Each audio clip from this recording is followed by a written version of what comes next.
Oh, what's going on, everybody? Welcome to Buckle, another live stream reaction. Bucs versus Washington football team. This is your host, Isaiah, aka BucosLocker. Subscribe to the channel, like the channel, share all the videos, and don't forget to hit the notification bell icon to notify all new videos that's posted on this channel. Shouts out to all the Pirates and Sea Bandits and everybody that support the Bucs team, everybody in the Bucs community across all social media platforms. Keep doing your thing. It's early. Good afternoon. Welcome. 3 and out already, huh? I see, 3 and out. It's already starting, folks. Everybody relax, relax. You know how the Bucs get down. You already know. Let me give you some shout outs in the who's in the chat room right now. Steven, what up, man? 813 Sports. I know, relax. It's early. It's early. Calm down, everybody. It's early.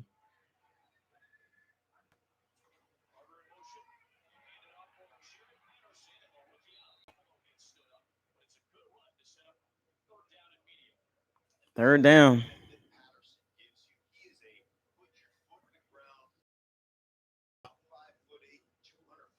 Jared Patterson is the reason why Peyton Barber's not on the Washington football team. I told y'all. Y'all thought Peyton Barber was really good. I don't see where y'all got that from. Peyton Barber. Yikes.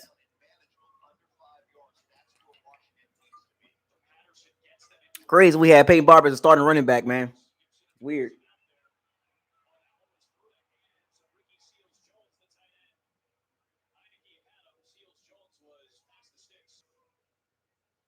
Drop ball.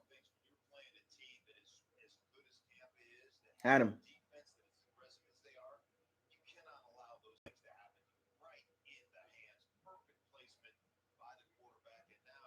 Got lucky. Got lucky. That was a third down conversion. They dropped the ball by Ricky Seals Jr. on third down.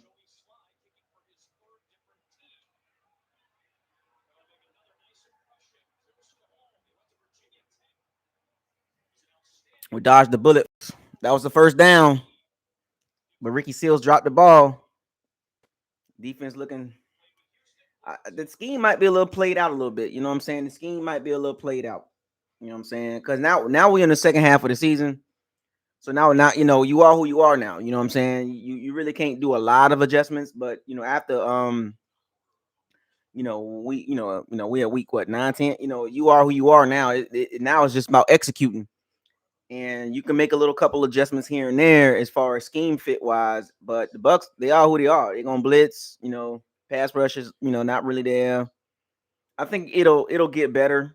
You know what I'm saying? Especially against bad offensive lines. And don't let that fool you, folks. That's fool's gold. The Bucs pass rush has not been great this year. It looks a year older.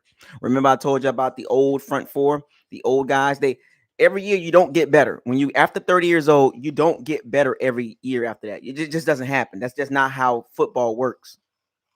And the Bucs don't have young pass rushers. They're not deep on the D line. And you will see that in the second half of the season that they're going to struggle against decent and really good old lines. It's not that much left on the schedule, but you're going to see that, and that's kind of bad. Going into the playoffs, that we can't generate pass was just regular, just straight up running. But like I said, you don't get better after 30. Our D line is old and it's slow. We don't have those hyper guys. Like we need a bunch of Joe Tryons. We need to play him more. We need to play Joe Tryon more. Number 98, not going to cut it. JPP, he's getting old. The moves are not there really. It's not the prime JPP. This you knew this was going to happen. What up, Grizzlo? Zach, Genius, what up? You knew this was going to happen. So you guys got your expectations as far as the Bucs pass rush. You got to kind of got to relax that a little bit, because if you think we got a top 10 pass rush, how do you figure that out? Like where are you getting your information from? Like when I mean pass rush, I'm talking about without blitzing. Do you think the pass rush is top 10 without blitzing? So that's what I'm saying. Like the scheme it's a good scheme if you got a good group of young front seven guys. Like if you got a bunch of old guys in that type of scheme, it's gonna be consistent, but it's not gonna be like crazy good. And we need that.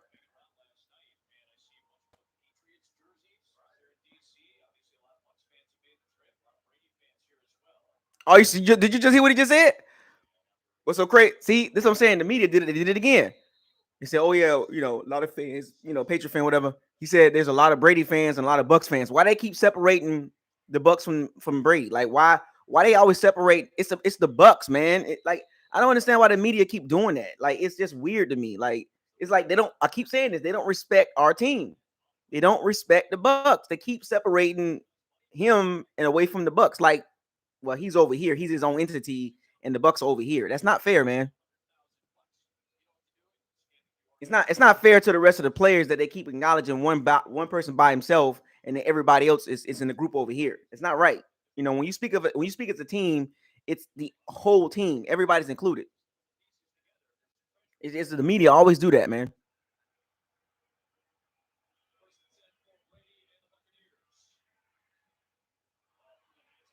Oh boy, Fournette, Jesus Christ.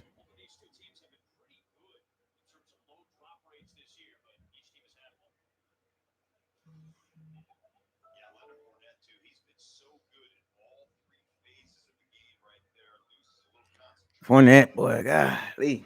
All right, Bucks, tighten. You gotta tighten up. All right. I'm never gonna be worried because we got a great offense, but you know what I'm saying? Well, I think we'll be fine. We gotta tighten up. Second down, baby, back to pass. Oh shit. Oh boy. Here we go. It's gonna be one of them days, huh? Darden. It's gonna be one of them days, folks. I can see it already. When I tell you about running the ball, what I tell y'all, bombs away, all that. Sometimes you gotta run the ball. You just gotta run it. You just gotta run the ball. Sometimes you just keep throwing the ball. This is what happens. Darden, man, golly.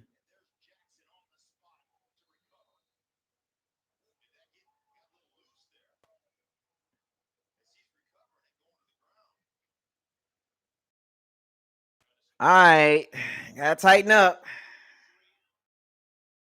Get to the running game. When I tell y'all, what did I tell y'all?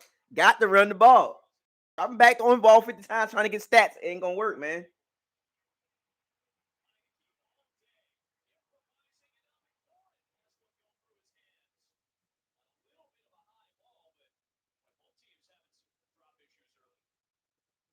Throwing the ball 50 times a game, trying to get stats. Just sometimes you got to run the ball.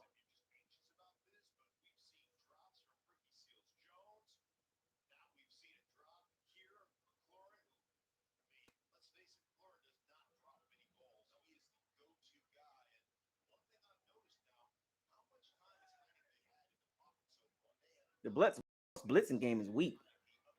I don't like the way they blitzing. They so hyped to stop the run, but they don't stop the pass. They just amped up to stop the run. It's like, but their pass defense is weak. Guys running open up. Guys are running open.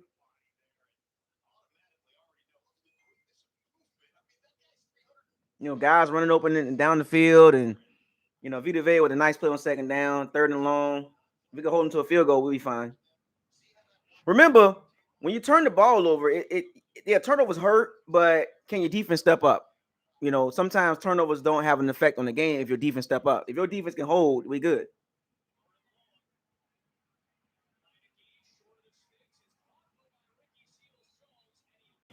Devin White. What I tell y'all, man, Josh Allen should have been the pick, man. I'm not saying it should have been the pick, but I'm just saying. Y'all see the difference, right? Pass rush, linebacker. What's the premier position? I mean, I like Devin White, but I'm just saying, Josh Allen was right there. We need pass rush. Devin White's good, but Josh Allen was right there. And I'm gonna say it again. And just keep an eye out. Just keep an eye out on that for the next couple years. Just keep an eye out on that pick right there. Keep an eye out on Josh Allen and Devin White.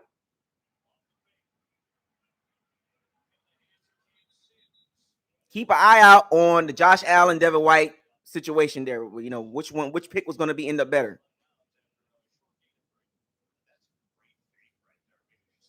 Guys running open down the field, like wide open. It's like we just got to get a pass rush. It's the pass rush is just not there. I just don't. It's just weird to me. Like we just can't rush 4 guys to get back there. Remember, JPP is old. Sue and Vita are not pass rushers, man. Like what were they? The Bucs loaded up on offense, but they didn't load up on the defense.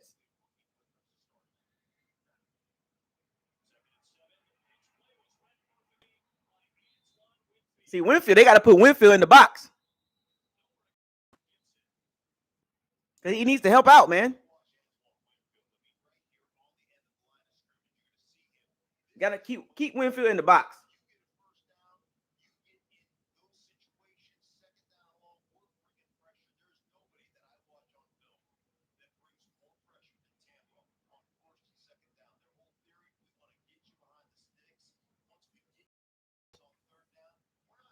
We gotta get some pass rushers, man. Why we don't blitz Antoine Winfield Jr. more, man? Like yeah, no pass rush. No pass rush. No pass rush. Pass rush, dog.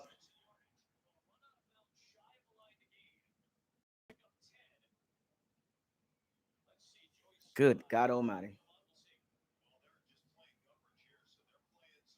Nacho out there. Nacho not a pass rusher. Boy, look, the Sue not a pass rusher, man.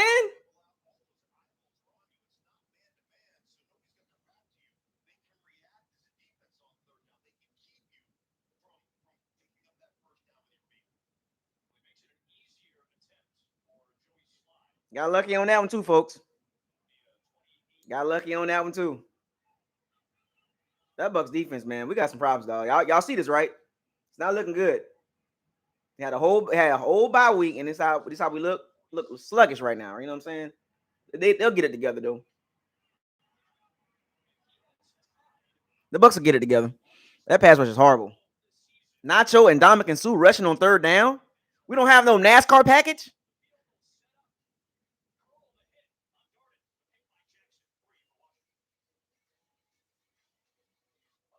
We don't have no NASCAR package. The Tryon, the JPP, the Jack Barrett. Like we need a NASCAR package. The Washington football team O line is not really bad. That's an average O line. It's not like a top level O line. It's a decent O line. You know what I'm saying? But the Bucs really got to address this in the offseason. They really got to get some young pass rushers. They really do. They really need some young pass rushers. And they got to figure out if they're going to sign Carlton Davis with big money. They got to figure out if they're going to sign Jordan Whitehead. But seriously, Carlton Davis and Chris Godwin, if you pay those guys, you got to hit some draft picks on that pass rush, man. You got to get like 2 guys this next year draft. You got to get like 2 of them. You got to get a D tackle and you got to get another outside pass rusher. We just need pass rushers, man.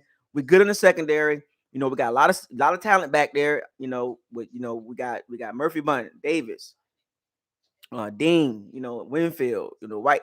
You got to sign Davis and Whitehead, or you got to pick one of the two. Jordan Whitehead will probably be gone, and they'll probably sign Davis. But maybe draft another safety or something. Like maybe you got Mike Edwards too. So if Jordan Whitehead go, we got Mike Edwards. So Jordan Whitehead most likely to be gone.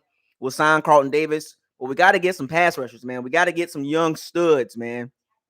We got to get a good young deep pass rushing D tackle, like a Jeffrey Simmons type, Ed Oliver type guy.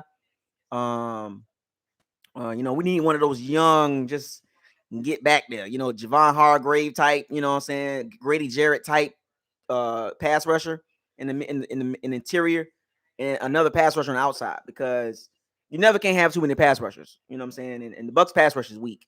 It's not a top 10 pass rushing team. You know what I'm saying? It's just not a top 10 pass rushers. We don't have it. We don't have that. Shaq Barrett's having an okay year. JPP is non-existent. Another year, or what, he 32, 33 years old. He's been hurt. This is where the Bucs did not. They should have addressed this a lot. They miscalculated. Jason Light done a good job the last couple years, but he miscalculated on the pass rush. You tried to come back with the same exact guys. a year later, thinking that it's gonna. No, man. A year later, you're old. You know, and the Bucs miscalculated on the pass rush. They miscalculated. They can't blitz because cornerbacks are not great. You know what I'm saying? So they miscalculated. That's all. And we'll win the game, but we got some issues that we need to probably start paying attention to. Like, against better O lines, that pass rush it's non-existent. It's not good.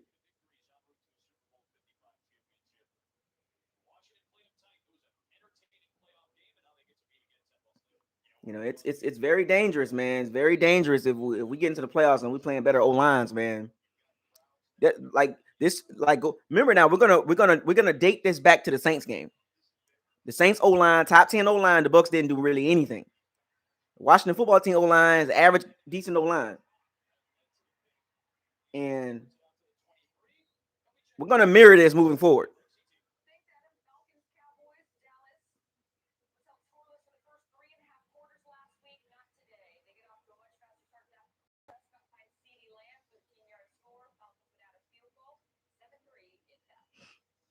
We're gonna monitor this moving forward. We're gonna win the game, but we're gonna monitor the pass rush moving forward against O lines, average to good O lines. We're gonna monitor this. This is a concern, folks. Just it's not a big deal right now, but we gotta make sure this doesn't get bad.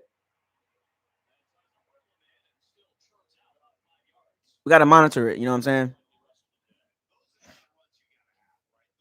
You gotta just turn around and run the ball. Like, it's okay. Like, just Fournette. This is one of those games. Fournette gonna need about 20, 25 carries. You know, about 20 to 25 carries. This will be good. This will be a good game for him to have them carries. To kind of get the offense running a little bit, some oiled up a little bit.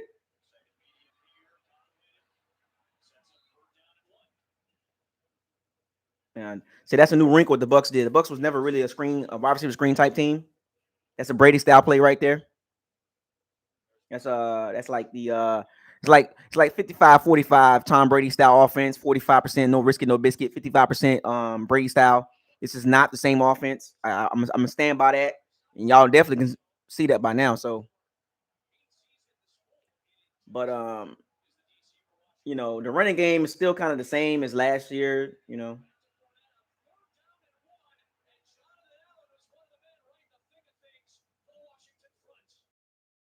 Remember now. Remember, I'm this. The Bucs against good teams that got some competent guys, they struggle a little bit. You know, this is not the Dolphins. This is not the Eagles. It's not the Bears. This is Ron Rivera is weird. Ron Rivera, Riverboat Brian, gives the Bucs problems sometimes, but we'll get the first down. It's fourth down. The Bucs just got to learn how to just get in the game quicker. Quarterback sneak.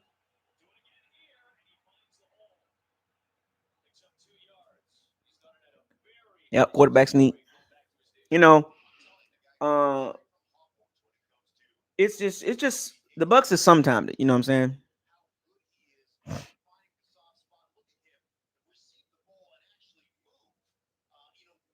Brady is a quarterback sneak god. You know what I'm saying? Like his quarterback sneak game is like the best in the nation. Number one in the nation. The best quarterback sneak guy in the nation.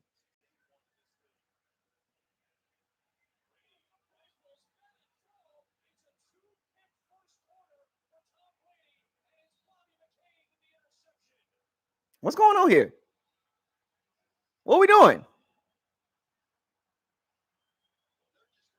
Wait. Hold up. What are we doing? What's going on here? This looks ugly. Oh, that crossing route again.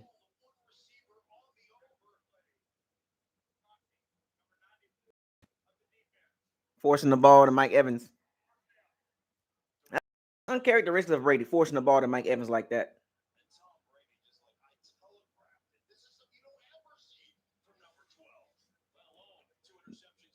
Yeah, forced the ball to Mike Evans, forcing the ball. Forcing the ball. That's that crossing route. Remember the crossing route against the Saints? See, the Bucs, the Bucs are getting predictable. The Bucs are getting really predictable. They gotta tighten up a little bit. I don't do they got more plays in this? Those crossing routes, like Now Brady loves the crossing routes. I get it. The middle of the field. Remember I told y'all about Brady and his throws? About 70% of his throws are right there in the middle, like right there by the hashes. Hashes to hashes. A lot of his throws are right there. And if he throws the ball outside, it's a bombs away, and then or a quick little wide receiver screen, right? He's not really diversifying the passing game. It's really not hard, really, to defend the Bucs passing game. Even though it's explosive, the Bucs passing game is not like crazy, crazy. It's really a lot of crossing routes and a wide receiver screen and a bombs away. Like they know how to scheme it open. And that's that same crossing route that the Saints had picked off. And the Bucs keep going back to that. They keep going back to that. Teams are playing over under. They got a guy underneath and a guy over. And remember, Brady and tight window throws, that's not his game. That's not like tight window throws in the middle. That's not his game. The guy got to be wide open. Wide receiver screen or in the middle, it got to be wide open, or he got to be highly confident. That was not a confident throw. It probably was a little late, you know what I'm saying? But you got to diversify the passing game a little bit, because if I'm seeing this, if the Bucs passing game is getting that predictable and I can see it, that should tell you something. You know what I'm saying? That should tell you something. If I'm seeing the Bucs passing game, even though it's explosive, top 5 passing game, but they're getting predictable. Like they're getting very predictable. They're getting predictable, and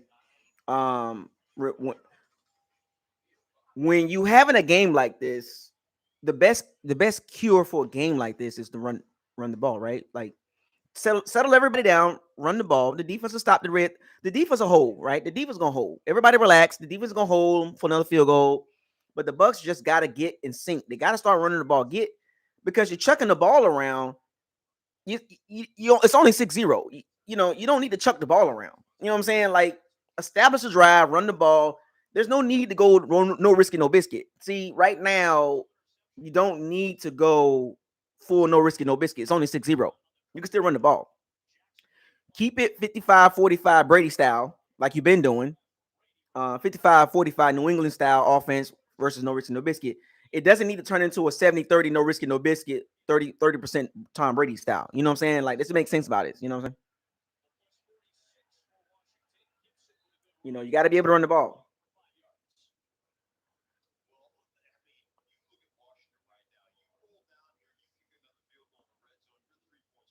The Bucs got to. We so caught up in the passing game and Brady trying to get his stats and break records and all that. That's cool. Get your records. Eat your food, Brady. Get your records. Break the records. All that stuff like that. But run the ball. Just run the ball. You know what I'm saying? Like, get your records, but make sure you run the ball.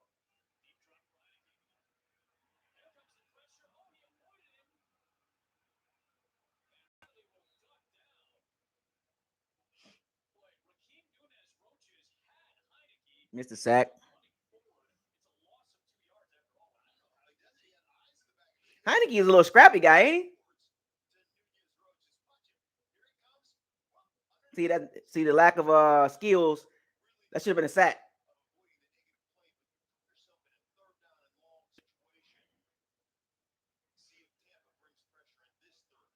Nacho's not used to sacking quarterbacks, so it is what it is. But it's a third down. See, the defense is fine. The defense is fine.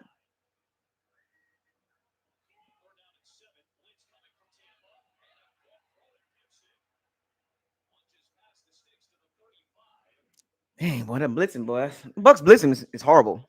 Like, are we the worst blitzing team in the NFL?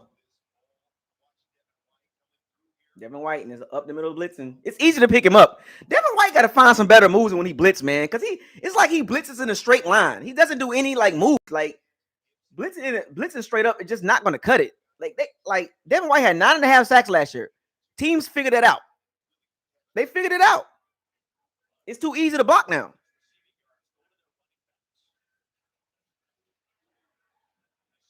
It's too easy to block. The Bucs blitzing is too easy to block. It's too easy to call out the mic. It's too easy to call it out now. The Bucs blitzing is not good. Remember now, Devin White had 9.5 sacks last year. Blitzing. He has none this year. Teams got film on that. You came back with the same scheme and it don't work. Remember, Josh Allen, pass rusher. Devin White's gonna be a good player, but sometimes you can't turn down a pass rusher, man. You just can't do that.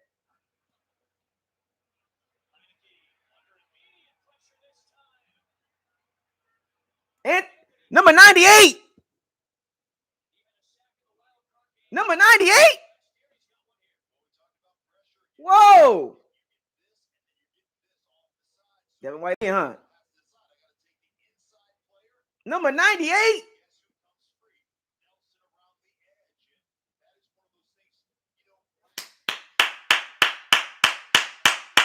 Number 98. I'm talking about number 98. I mean, nobody wasn't blocking him though. I mean, he missed that sack, right? If somebody blocking number 98, he don't get there at all, folks. Like, let's be real. Nobody was blocking it. That was a free sack.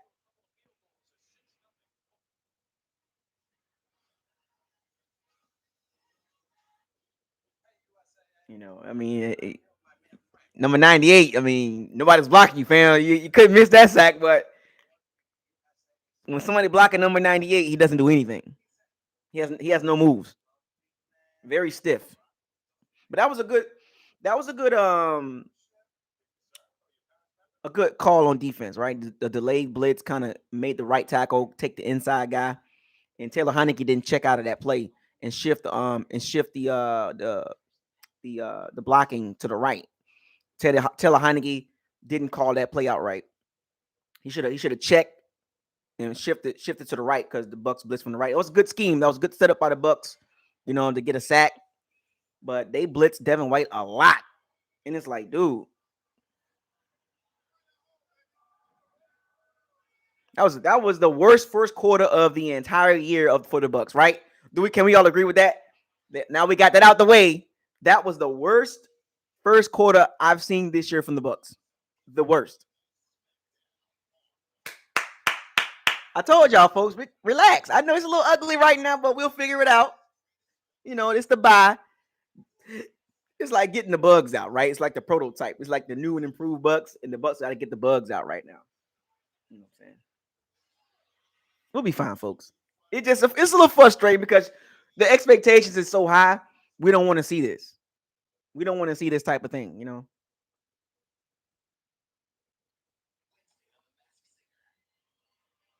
But the defense holding though.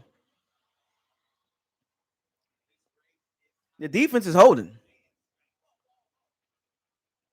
As long as the defense is hold enough, we'll be fine. Make sure you like the video too. We got a lot of people in the chat room right now.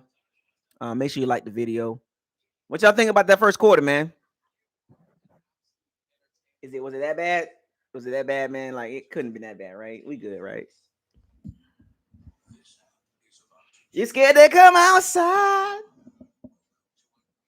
I need a minute. Well, it's one of those games, man. A little struggle. I think we'll turn up later on. You know what I'm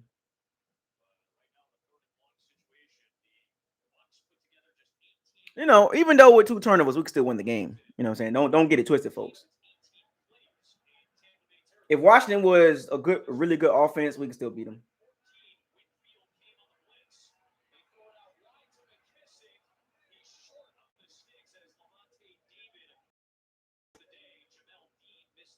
Jamel Dean missed the tackle.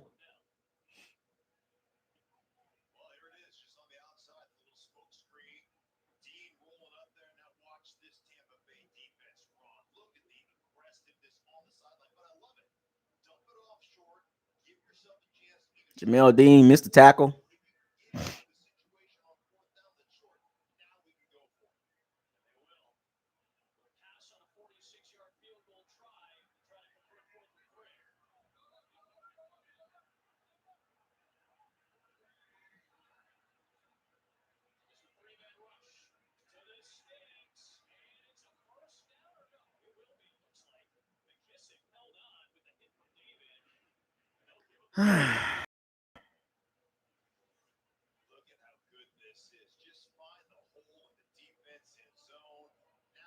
Washington picks up the fourth down conversion.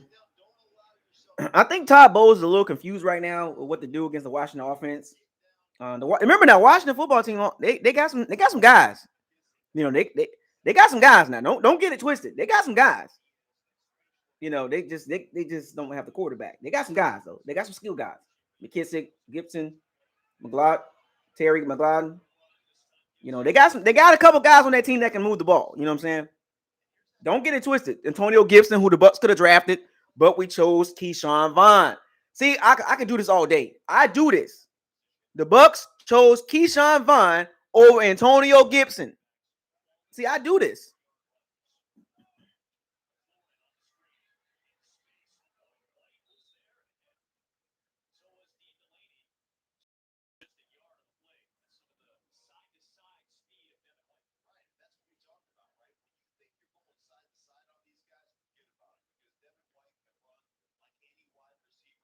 Keyshawn Vaughn over Antonio Gibson.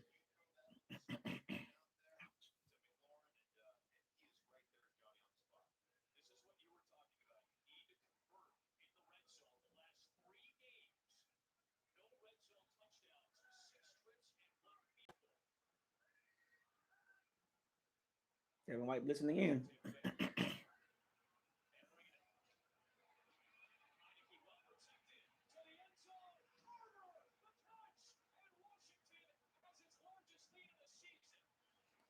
Boy.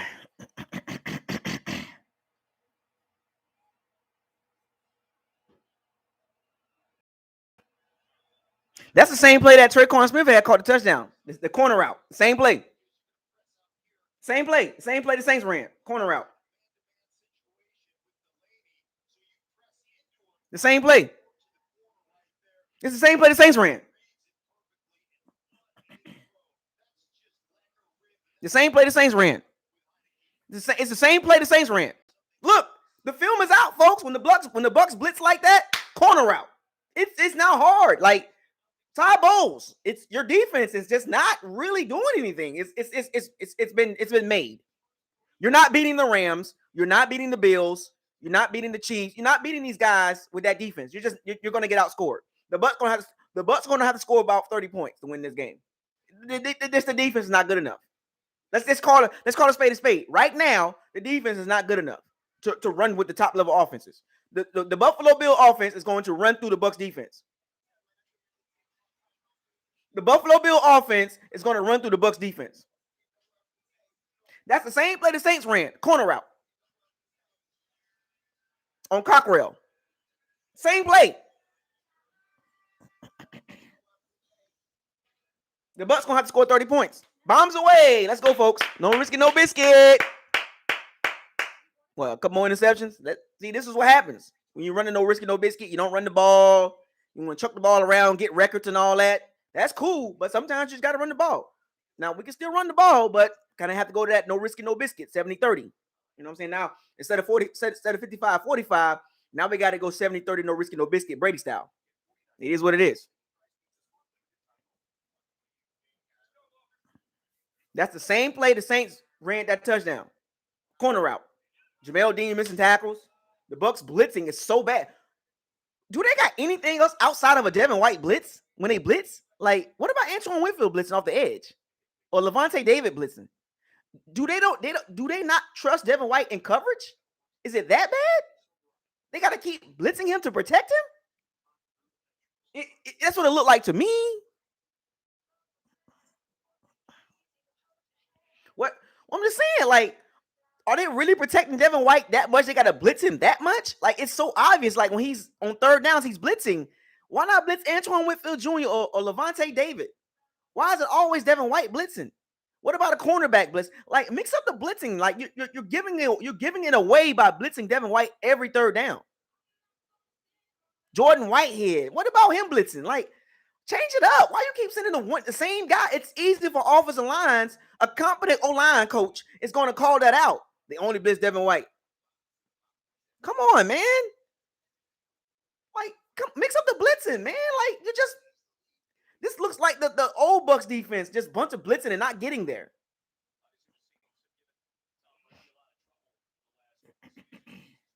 We'll be fine, folks.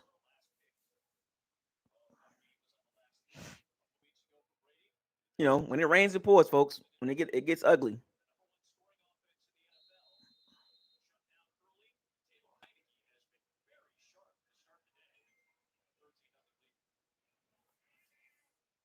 I'm just saying, folks, like, the Bucs on defense, they got to tighten up, man.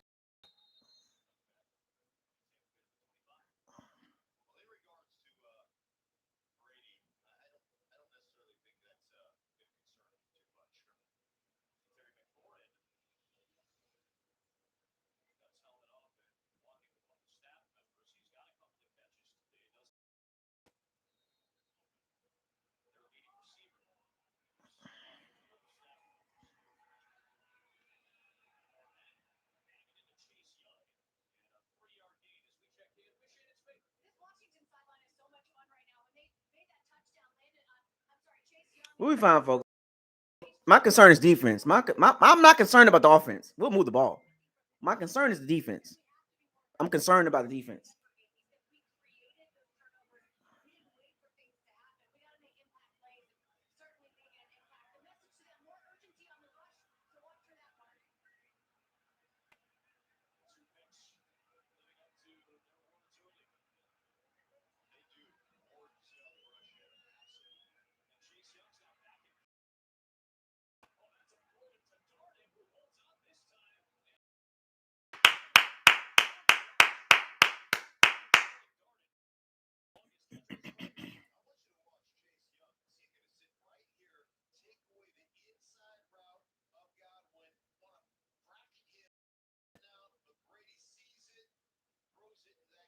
Good point.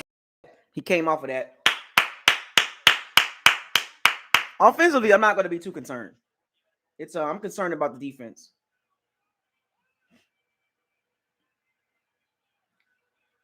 That was Brady's second or third read.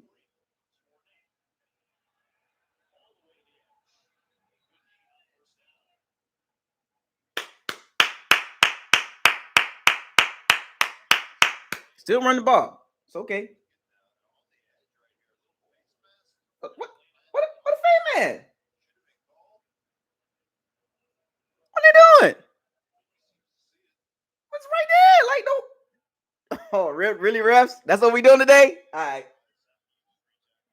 Let's reach out and grab the face mask, huh? All right.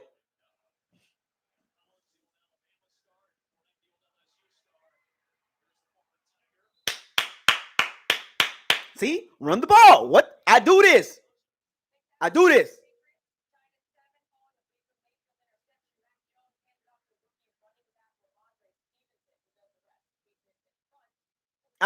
Run the ball. I told you. Run the ball. It's not hard. The Bucs are so stubborn. When the bomb is away, just run the ball. The Bucs are so stubborn on offense. They're so stubborn.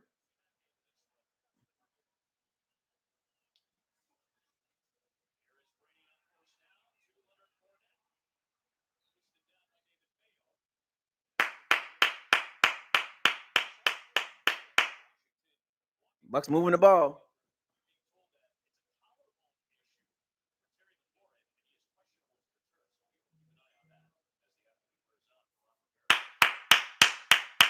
Offensively, we're gonna be fine. I'm concerned about the defense. I'm not worried about the offense. The offense will get it together. We'll get it together. That defense, man. Man. Ron Rivera is playing a soft defense right now.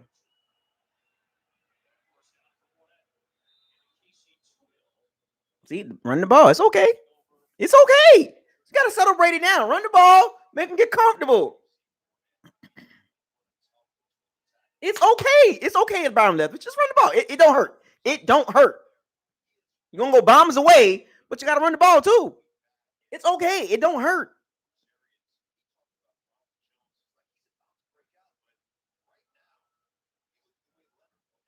Bruce Arians always talking about Ronald Jones this and Ronald Jones that and doesn't do anything with him.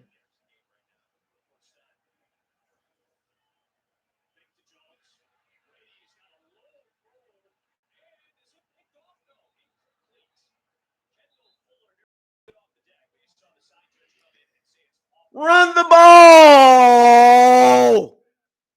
Jesus Christ! Are you kidding me? He just refuses, huh?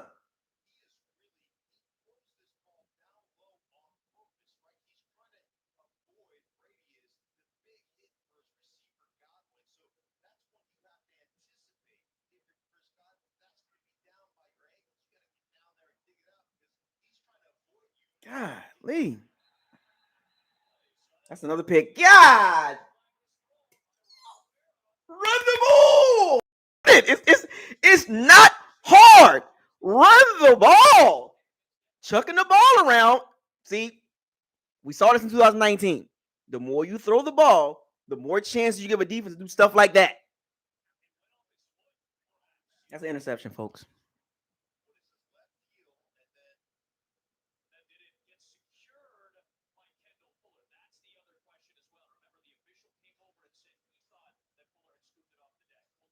The interception, folks.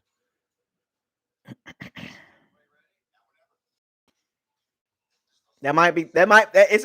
I don't know. I don't know what y'all think. Did it hit the ground?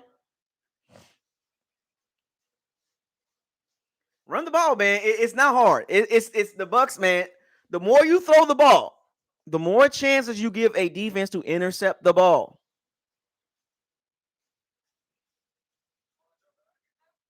He said Tom Winston. hey, hey, look, y'all got on Winston about this. Like, hey, just saying, like, it wasn't even Brady's fault. Remember, that's not Brady's fault. It was just the ball just kind of bounced around and it popped in the air. Weird stuff happened like this to a lot of quarterbacks. It does. You know what I'm saying? We've seen this before. Ball carry him off the fingers and off the heel or ankle or elbow or tip ball. Like this happens, folks. It's hard to blame the quarterback, but it's like because it's once that happens, it's like, do you blame the quarterback? Because if that's the case, we can go through every quarterback interception and look at it. Was it the quarterback fault? Was it a tip ball? Was it a weird carom off of another player? You know what I'm saying? Like we can do that to any quarterback, but it comes down to how your perception of the interception. Because if you like the quarterback, you're not going to really blame the quarterback. If you don't like the quarterback, you're going to blame the quarterback, even if it wasn't even the quarterback fault. And the media does that a lot. They even Patrick Mahomes, he threw a lot of interceptions this year, but a lot of those balls were like tipped off the receiver's hands, and they're like, "Oh, Patrick Mahomes' fault." Like, but that was off receiver hand. Like, how's his fault? You know what I'm saying? Because once they hit the receiver hand, how's it the quarterback fault?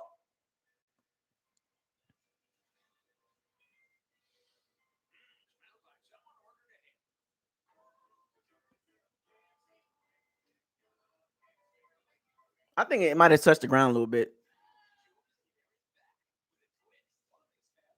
But you got to be able to run the ball, man. We got lucky on that. Andy Weezy's World, $2 super chat. Appreciate the super chat. Pick number 3, low throw on Brady. Nah, that's man. It hit the ground. It touched the ground. See, it touched the ground. Lucky, man. Lucky.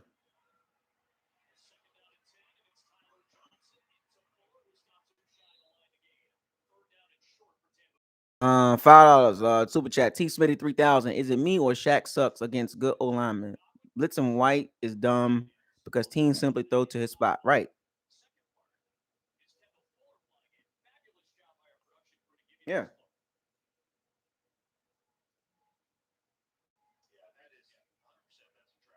Yeah. Yeah. I mean, like the blitzing is it sucks, man. It sucks. You know what I'm saying? Shaq Barrett is not having a good year. I mean, he's having an okay year. Devin White, they got to do something with him, man.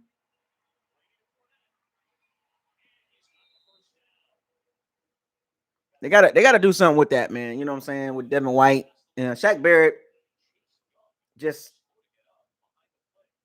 a little weird, you know. But T Smitty 3000, you know, they got to figure that out.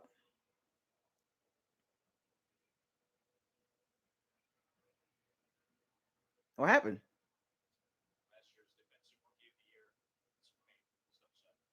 Appreciate the super chat, T Smitty.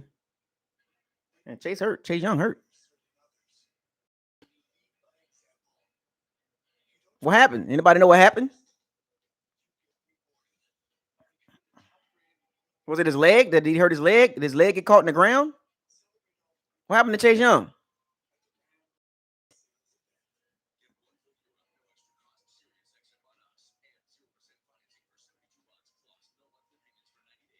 What up, Derek? Is the leg? Yeah, I didn't see it. People don't realize, man, in the trenches, it's tough in the trenches, folks. It's tough.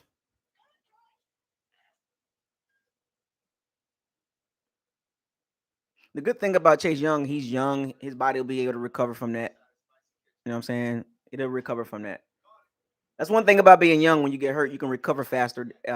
As you like, the older you get, you don't recover fast unless you've been taking care of your body. But if it's really bad, I mean, whatever it is with Chase Young, I hope's all well for Chase Young. Hope it's all well for Chase Young. Hopefully he's okay. No, it's not. No, it's a bad splice. They got to come in fusion splice. So all this time that my stuff been out, the tech that came here, the AT&T tech, back in October, uh, it was a bad splice. They spliced it, but they didn't do the fusion splice correctly. So all this time, the whole entire time, it's a problem at the box. It's not a cable run, outside or the poles.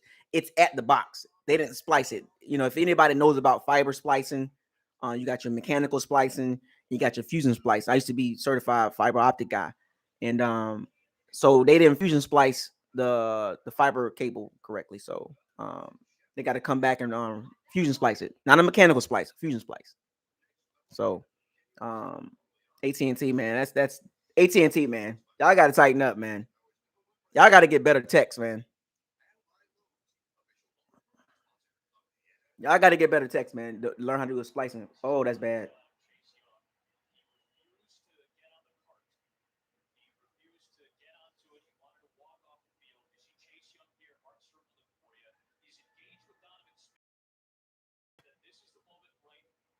Oh, that's probably ACL. That's probably ACL, folks.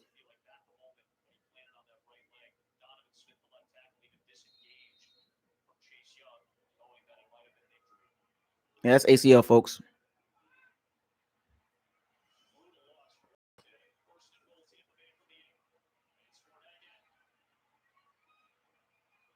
That's an ACL, folks.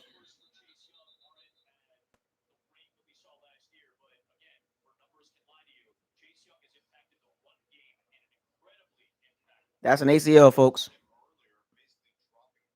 He tried to plant on that leg, man, and that's one thing about football, man. At any moment, man, it's a dangerous sport, folks.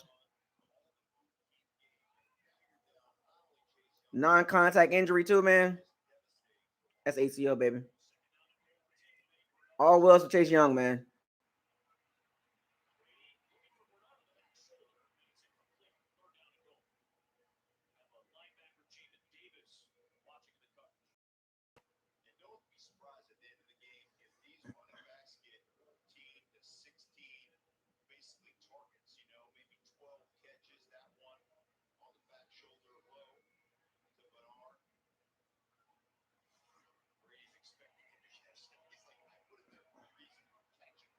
But the Washington football team got a good depth on the D line too, so they'll be fine. Third down, the Brady back to drop.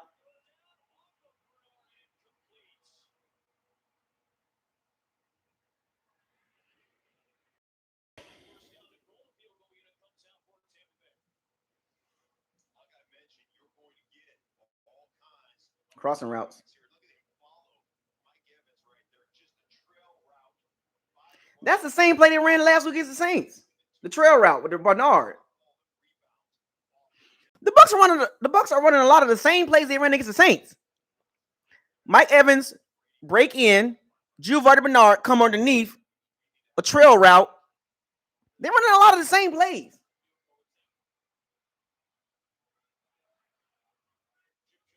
Anybody noticing that? Anybody noticing that? Anybody noticing they're running the same plays on offense? Does anybody notice that? Lucky that wasn't picked.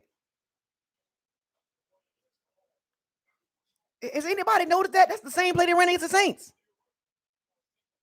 The inside guy crosses all the way over. Giovanni Bernard comes underneath and catches the ball and catch and run. They doing. Is it me or am I the only one noticing that? Did anybody notice that? They ran that play against the Saints, and they've run not just against the Saints, but throughout the first half of the season. They line up like a twins or a trip right or trip left, and two receivers go up or they cut cross the field. The other receiver comes underneath, most likely a running back on third down, and they come underneath.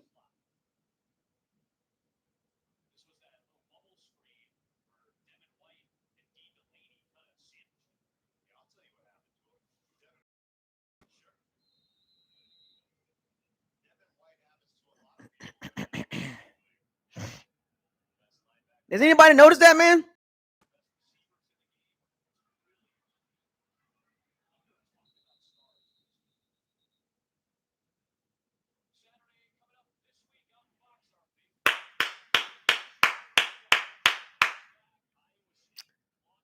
Patriots. Yeah, I know.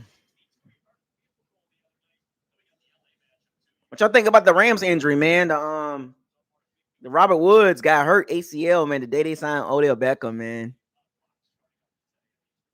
Robert Woods, man.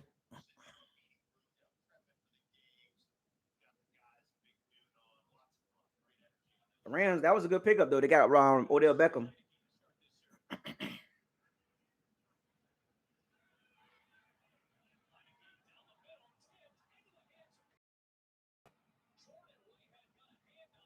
Jordan Whitehead, what?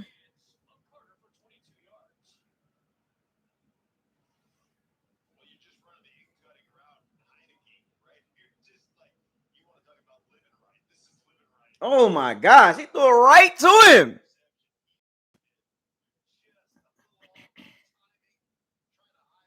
Jordan Whitehead can't catch. Can't catch, bro. Mike Edwards would have got that.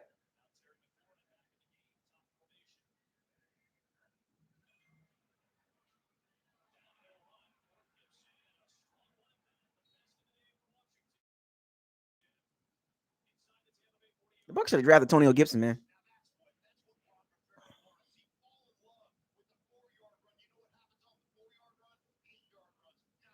Devin White missed a tackle. Did y'all see that? Did y'all see Devin White with the arm? Did y'all see Devin White with the arm tackle? Did y'all see Devin White with the arm tackling? Devin White and his arm tackling, man. Did y'all see Devin White? Arm tackling. The dude do not know how to form tackle. He needs to learn how to form tackle. He always arm tackling, grabbing jerseys, man. Did anybody notice that? Devin White on that run by Antonio Gibson tried to arm tackle. He does not form tackle, man. That's how he be hurting people, man. Grabbing jerseys and pulling people down. That's how you hurt people, Devin White. Learn how to tackle. Good God almighty, man. He arm tackling so much, man. Jersey grabber. I don't like guys like that.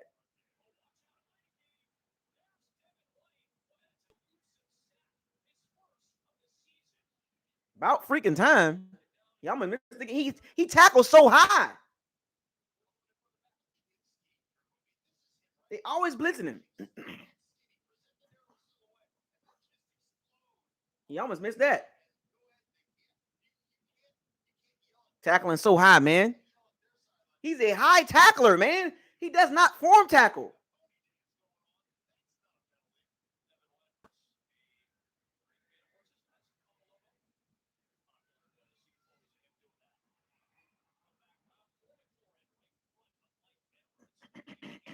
He does not form tackle, man.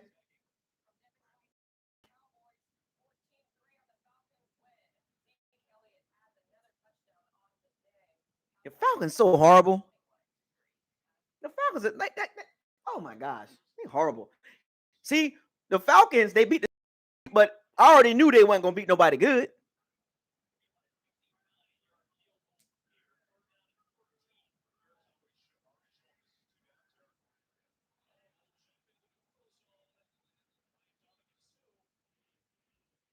Devin White needs to learn how to tackle, man. That dude is not a good tackler, man.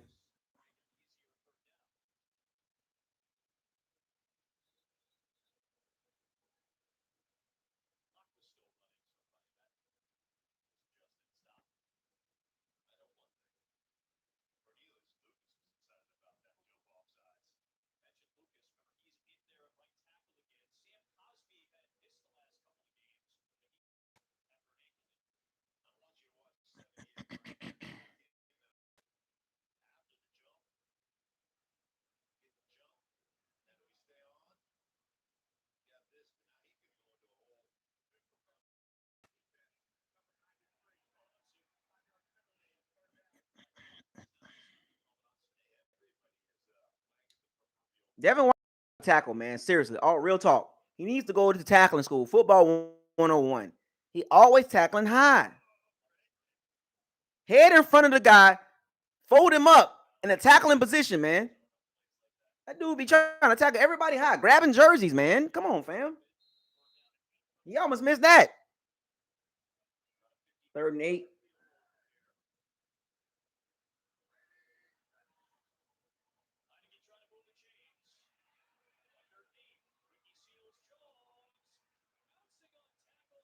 Pass rush, man.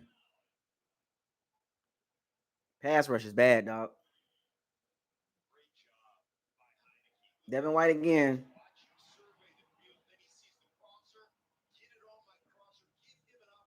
Devin White missing tackles. Could have stopped him for the first down. Jordan Whitehead trying to headhunt. Where is the pass rush, man?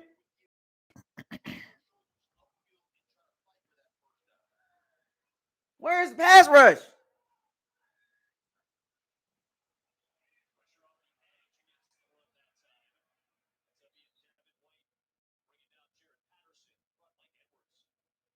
Okay, they brought Mac Edwards on the blitz.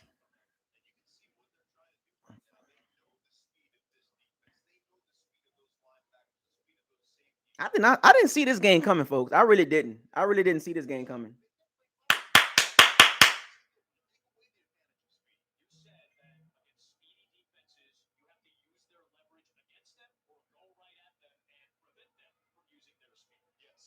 Lavonte David, come on, man. Where you at, man? Help out Devin White, man.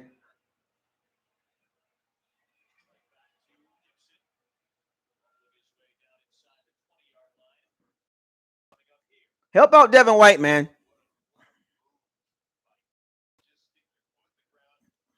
I like Antonio Gibson, man. I like him. Come on, defense.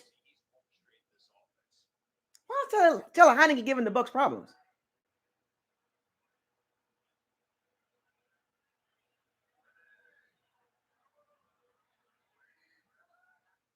Oh shit! Yeah!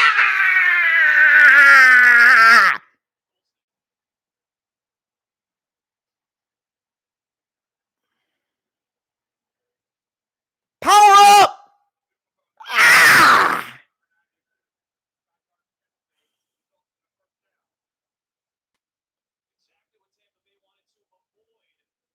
Penalties, man. This defense, man. What defense, man? Defense. We need elite pass. 2022 draft.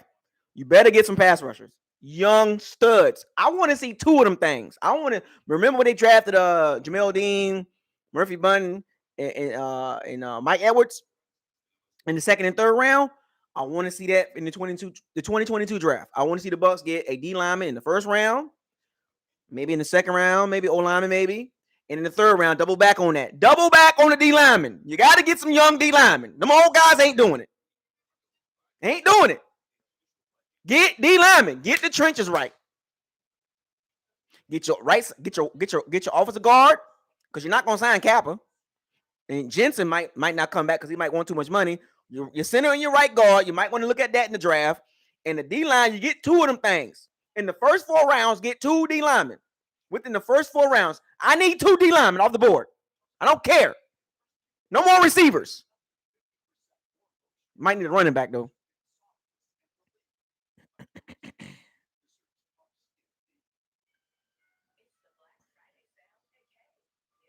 No more receivers.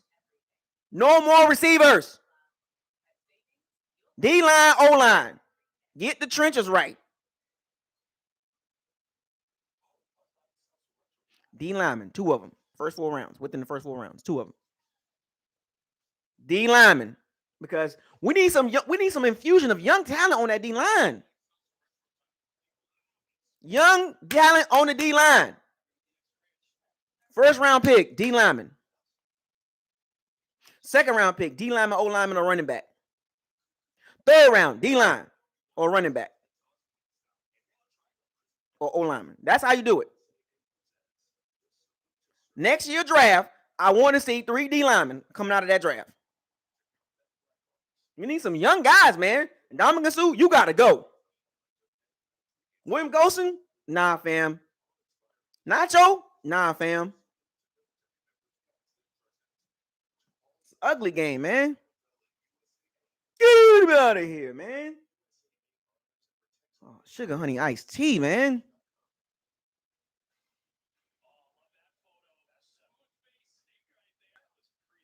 Sugar honey iced tea, dog. Might need to get some cornerbacks in the draft too.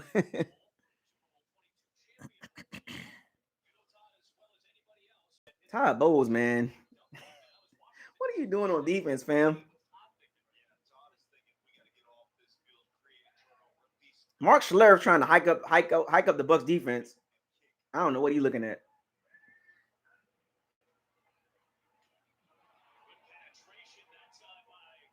Jordan Whitehead can tackle in the box, but he can't cover.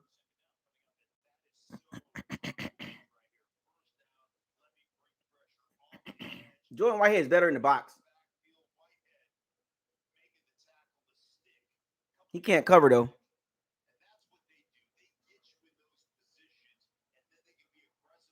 Can't cover though. That's the problem. Jordan Whitehead can't cover.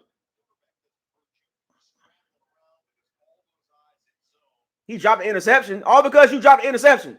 The reason why the Washington football team down there, you dropped an interception.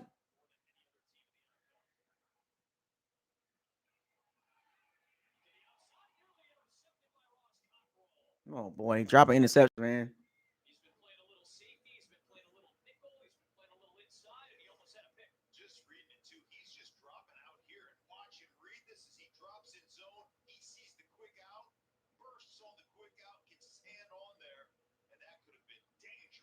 Intercept the ball, man. That was a bad throw, too. That was a bad throw by Heineke. He should have thrown it to Terry McLaughlin. Terry McLaughlin was open. He threw it to DeAndre Carter, but Terry McLaughlin was open. Terry McLaughlin was open.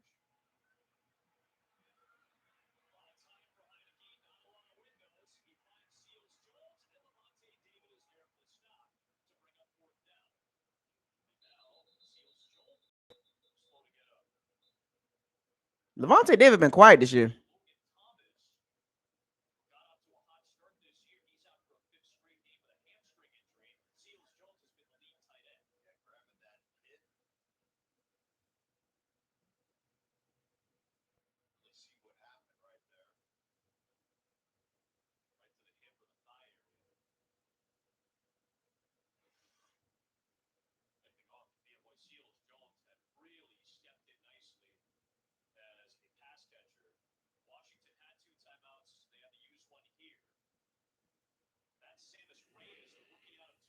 Man, no pass rush. Y'all see the pass rush, man?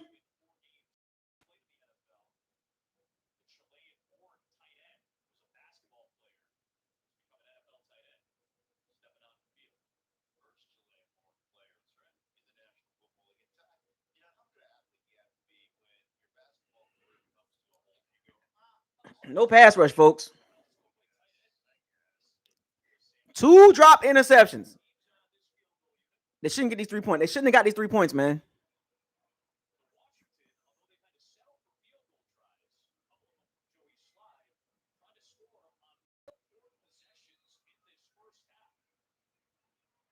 No pass rush, man. Bucs pass rush is horrible.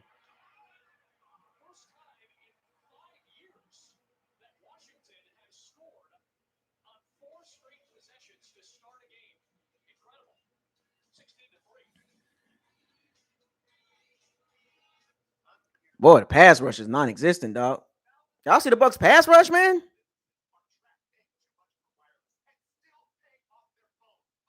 Come on, man. 2 drop interceptions, man. 2 drop interceptions. 2 drop interceptions. And they running around. Where's all the rowboating and stuff? Where's the rowboating? Huh? Huh? Huh?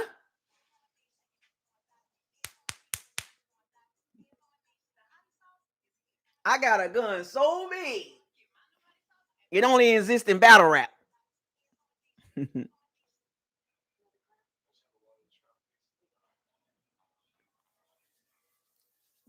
Anybody know about them diamond hands? Anybody know about them diamond hands? Hodl. We're gonna hodl, right? We're gonna hodl today. Diamond hands and hodl. That's what we're gonna do over here on BucosLocker.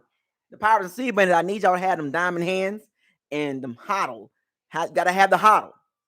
We over here trying to do something, right? It's okay. The Bucs will be fine. Don't panic, right? It's a little sloppy. That's all.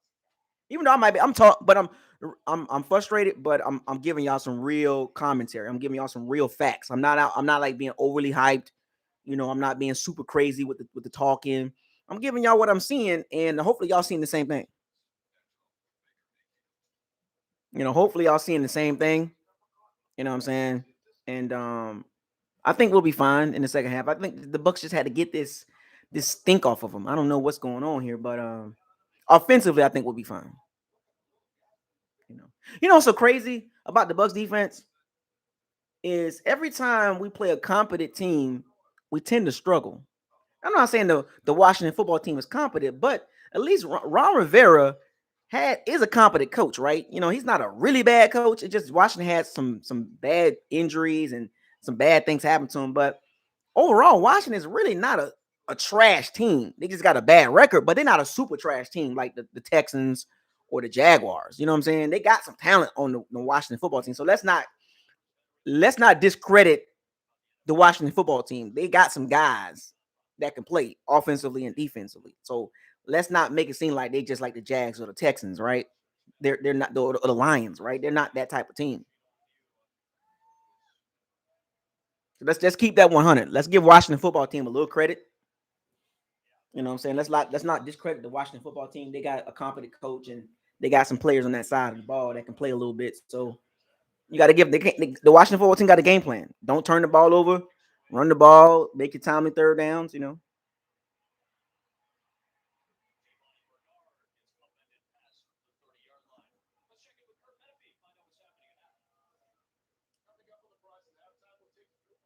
Y'all see the New England Patriots?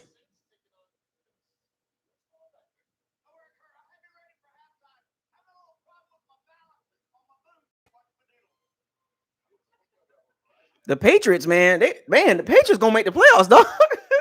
We barely beat them. That's a good win though for the Bucs. The Patriots good. Good God Almighty! It's an ugly game, man.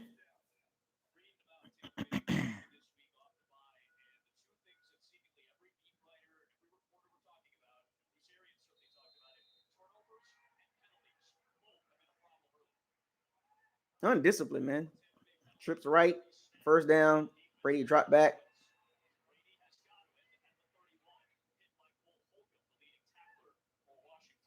We need some points on the board.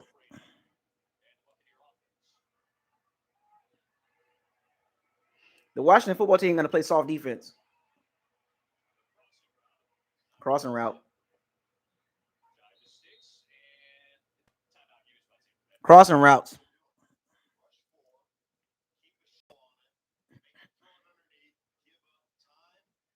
Remember, Brady's really good throwing the ball in the middle of the field. He's really good right there.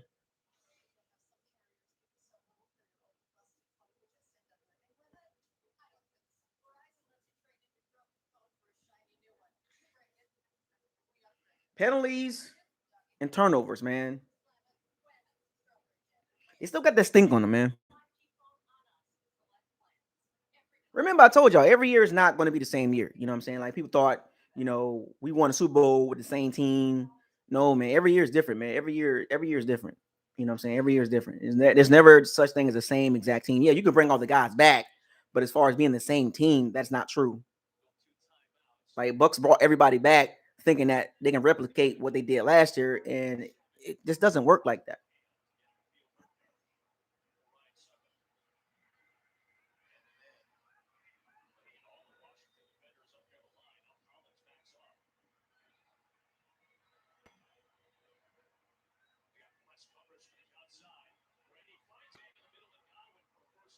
Over the middle of the field again.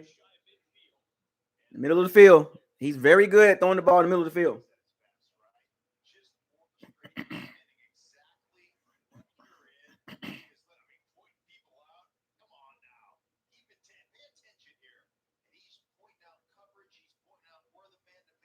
Crossing routes. Pick routes. A lot of crossing routes and pick routes.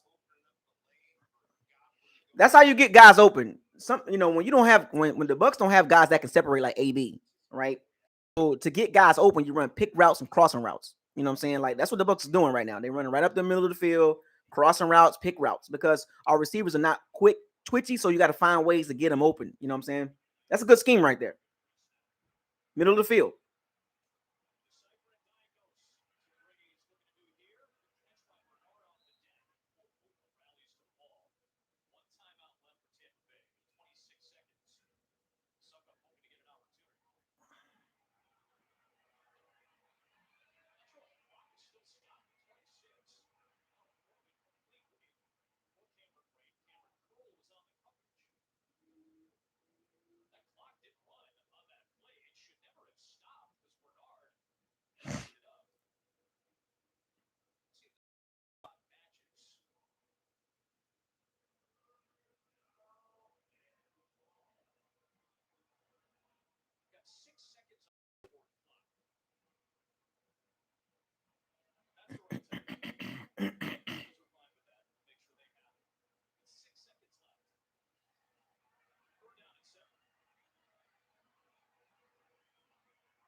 Oh man.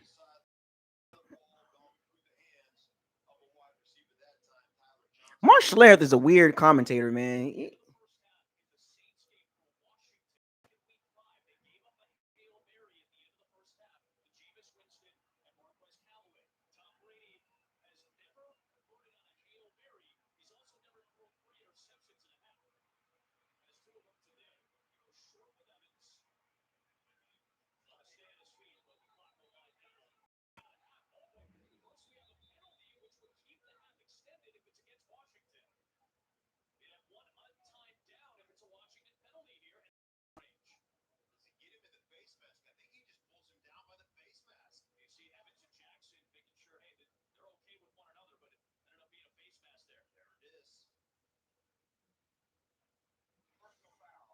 We good.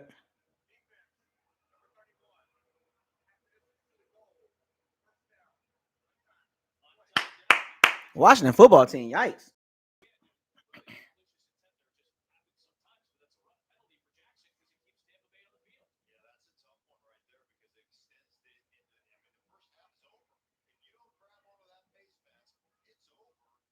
Washington football team. Right on cue. Bonehead them like they Washington football team is weird, man. Right before halftime, they did it again. This is some good points for the Bucs.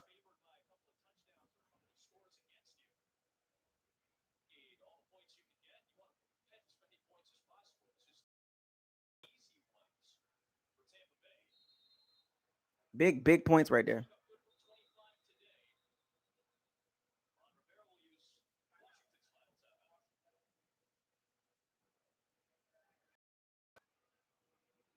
We good.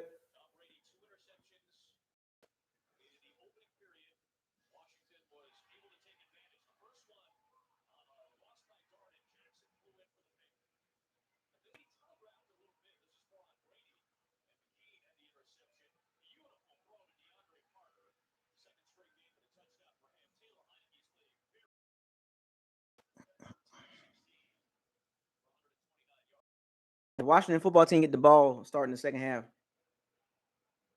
That was a bad penalty by the Washington football team. That was a really bad penalty. Just make the tackle, fam. They're not going to score a touchdown, fam.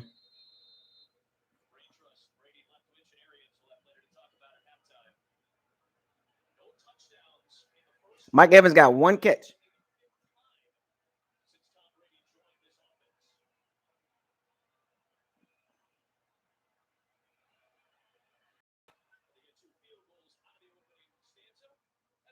No touchdowns, man, for the first half. That's pretty bad. Mike Evans got one catch.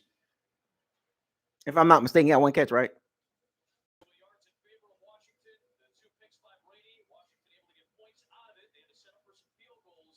83 yards passing. I mean, the Bucs still in striking distance. Big points, man. Big points. Big points by the Bucs. We needed those points. Those points gonna come back and help us win the game.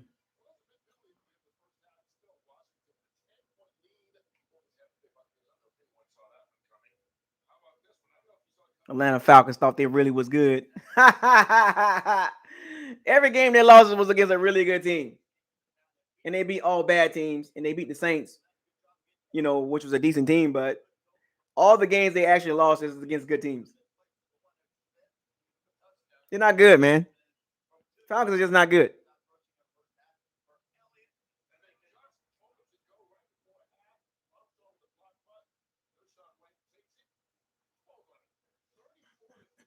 $34-3, Cowboys winning. Falcons is trash, man. Super trash. They're not making the playoffs. They play somebody good, they get blowed out.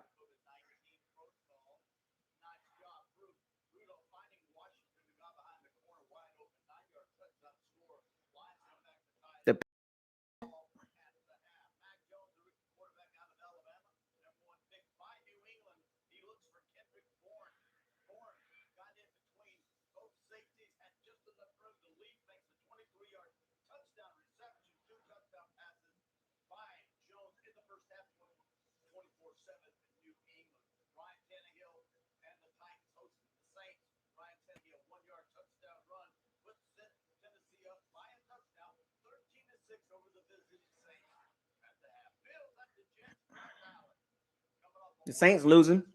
I think they're gonna lose a couple more games, man. The Winston injury was big. That was pretty big. That hurt him.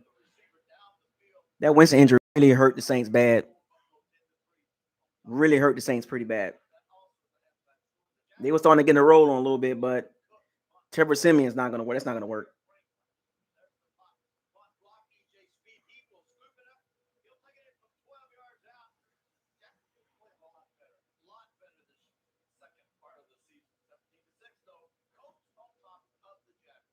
Yeah, the Saints about to lose a lot of games too. I think you can get 7 seed with 8 or 9 wins. 8 or 9 wins to get you the 7 seed. Just win 8.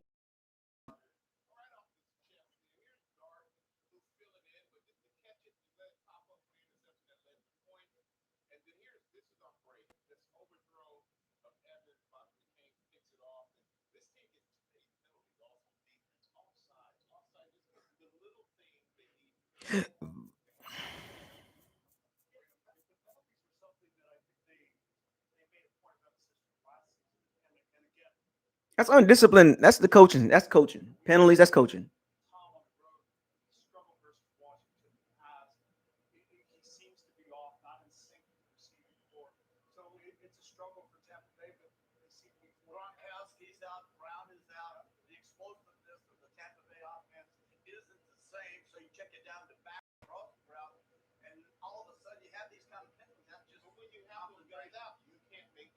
Dang boy, the Antonio Brown, Gronkowski, and Scotty Miller injuries is huge, man. I thought we'd be fine without those guys, but so we need guys that would what? So we need guys that we brought in last year to come save the date. So we need Gronkowski, we need AB. So what about Scott? What about Tyler Johnson? We drafted Tyler Johnson, Jalen Darden, Cameron Braid, number 80. Like the real Bucs. Like why can't they step up and make the catches? So we got to depend on guys that we brought in free agency. You know what I'm saying? Like the Bucs got to do a little bit better job than they got to do a better job, man.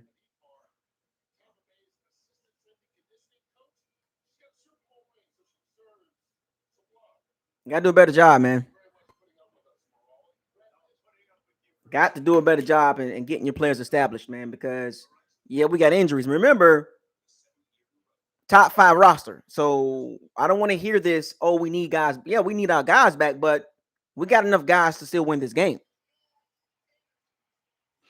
Last year, we were able to avoid a lot of injuries, right?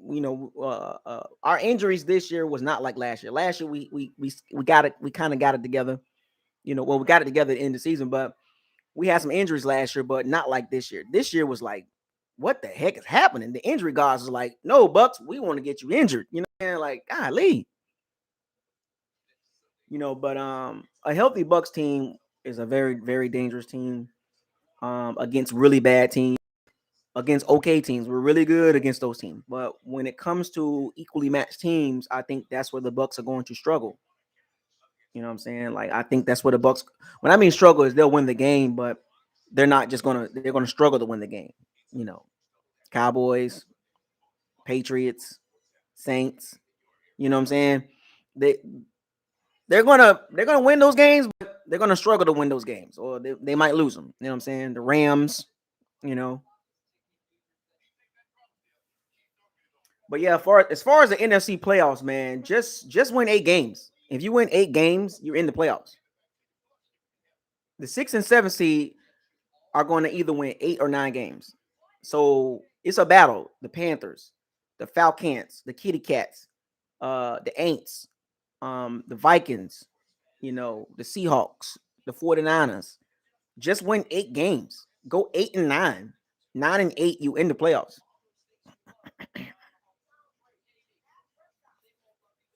The Saints are going to struggle. Taylor Heineke, losing their quarterback, going from Jameis Winston to Taylor Heineke, man, that's a big drop off. That really hurts them. And they're losing against the Titans.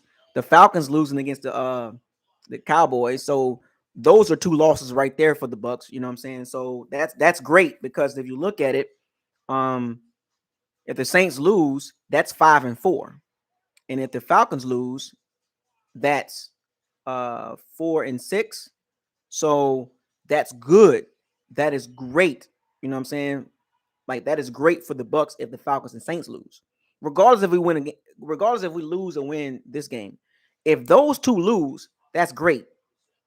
You know what I'm saying? That's great for the Bucs. So it might look bad at face value, but if you look at the bigger picture, the Saints losing to the Titans, the Falcons getting blown out by the Cowboys. The Bucs are going to win the division, folks. Relax. The Bucs are going to win the division. Look at the bigger picture. Don't look at face value. You're looking at it. You're looking at this game like, oh, what the heck is going on? Remember, folks, win your division. You get a top 4 seed. Win your division. I'm going to repeat this.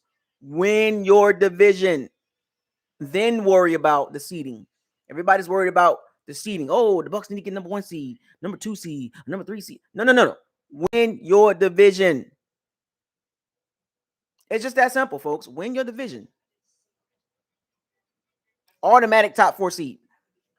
And the Bucs will win the division, because the Bucs, the NFC South is a competitive division, but it's the Bucs and then a bunch of teams that's mixed in together. The Falcons, the Panthers, the Saints. You know what I'm saying?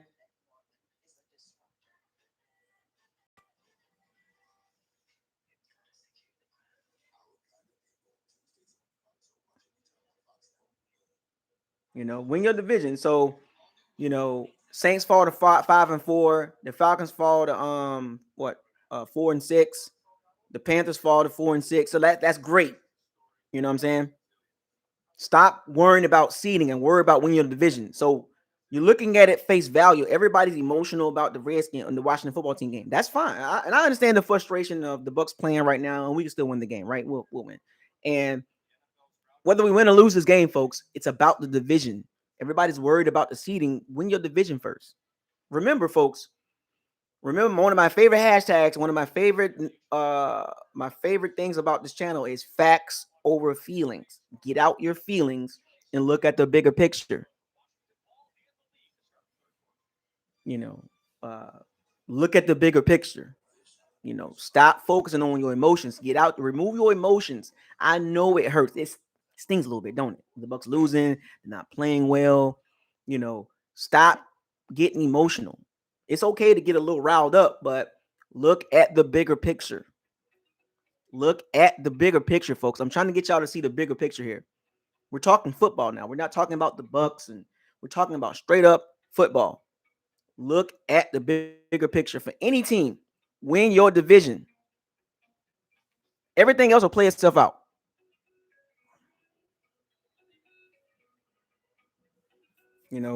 All this. I didn't hear all this complaining when we was winning.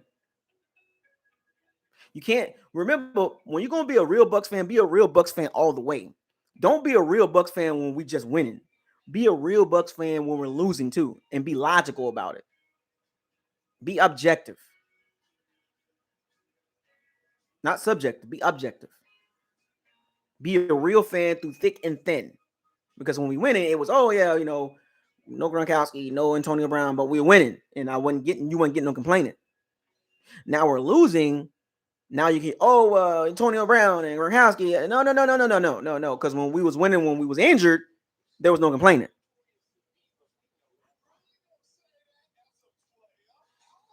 Y'all weren't complaining when we was winning with injuries. Now we're losing with injuries. We lost to the Saints, and then we're losing to the Washington football team. Now it's we got injuries. No. Which one is it? Because if we win without injuries, it's yeah, we like that. Yeah. Make up your mind, folks. You can't have it both ways. You can't have it both ways.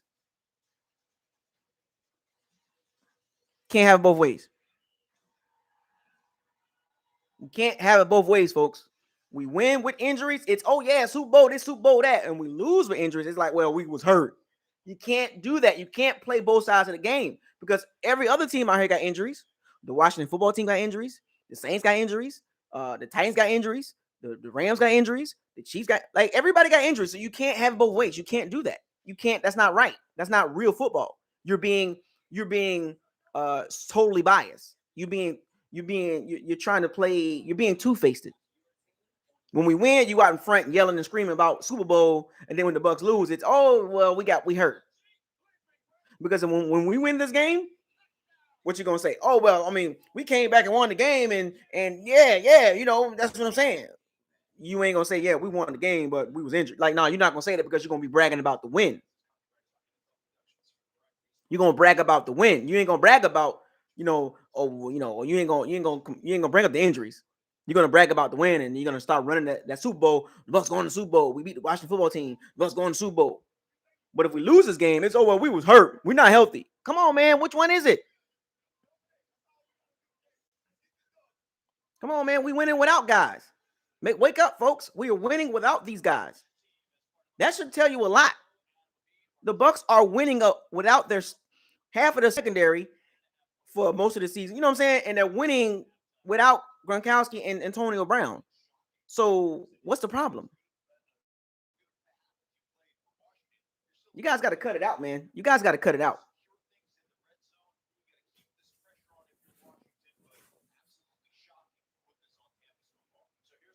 You guys got to tighten up, man. Tighten up.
One thing about the NFL I noticed about a lot of teams is first down runs. Like 99% of the teams always do first down runs. It's like predictable. Like, dang, if I was the head coach, I would be off script. I would never be on the script. I ain't gonna lie. I would never be on script.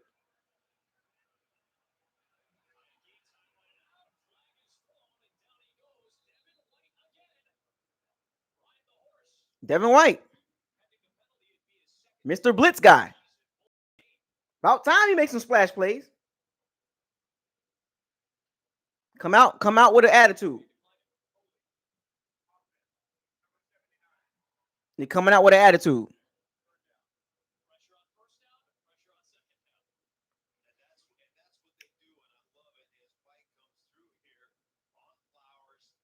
Is that Eric Flowers? Oh, that's Eric Flowers.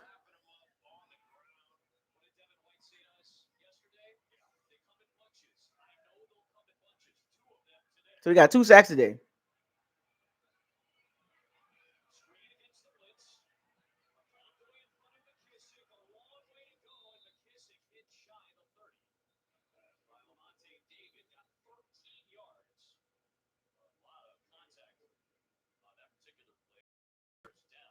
And D Delaney?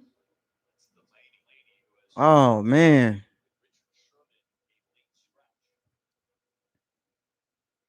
Oh, D Delaney hurt, man.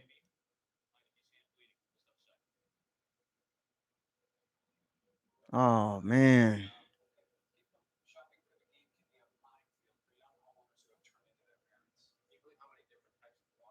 Good God Almighty.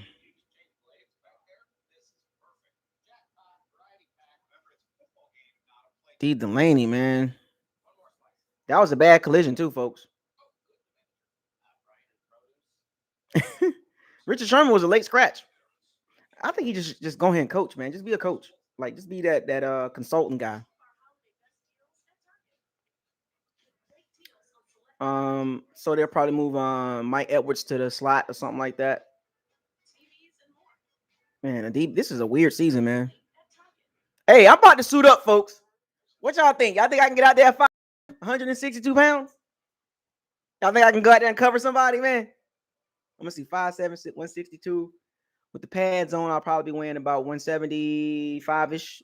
About 170. No. With the pads on, I'll probably weigh about 168.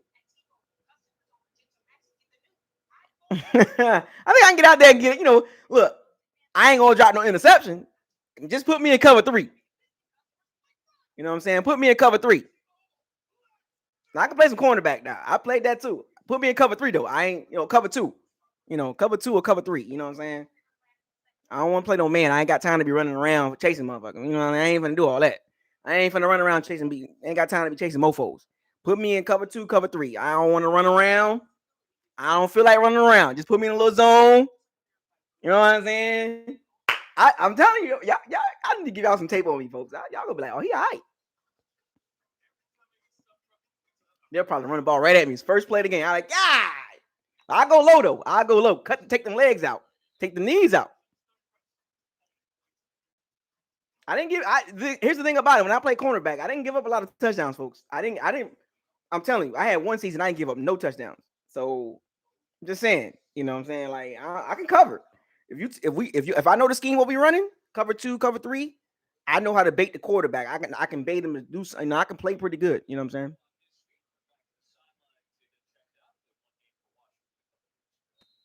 I ain't no slouch now. You know what I'm saying?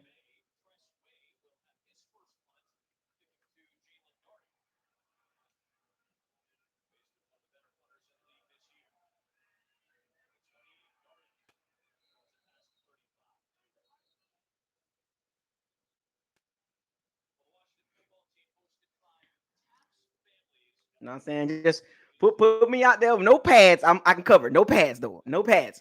Hey, look, everybody on the field, put your flags on. Cover 3, cover 2. We good to go. I covered. I can cover now. 7-on-7. I can cover. The AAU style. I can cover. Don't get it twisted. 162 pounds. 162. Get it right.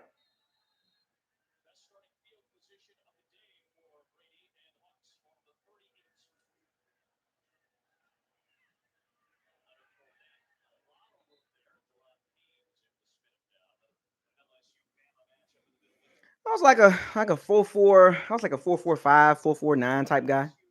Well, I would say between 4-4-7 and like 4-4, 4-4-7, 4-5-2 ish, depending on the depending on the field, if it's grass, turf, sand. I can still run by the 4.6, 4.7.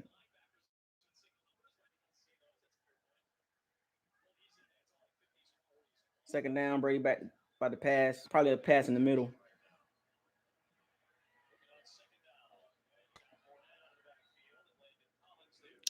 I can run about a 4.6, 4.7 right now still. Like if you know a good give me a good training for like give me like about a month worth of training and stretching and all that. I can give you about a 4.6, 4.7. My 10-yard splits is crazy. I'm very quick. I'm a shifty guy. I'll be the perfect Brady receiver. I will be a perfect Brady receiver. I'm very shifty. I'm a shifty guy. I'm hard to cover. I'm hard to get. You can't get your hands on me. Very, very, very, very shifty. I might be I might be old, but I ain't. Don't get it twisted. I get out there and get it in.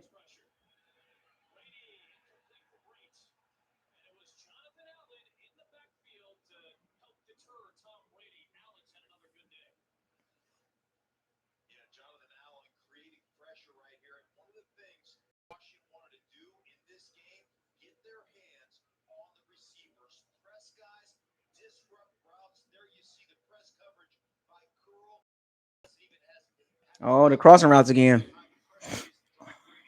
Crossing routes. The Bucs and these crossing routes, it's getting really predictable. It's getting kind of played out now.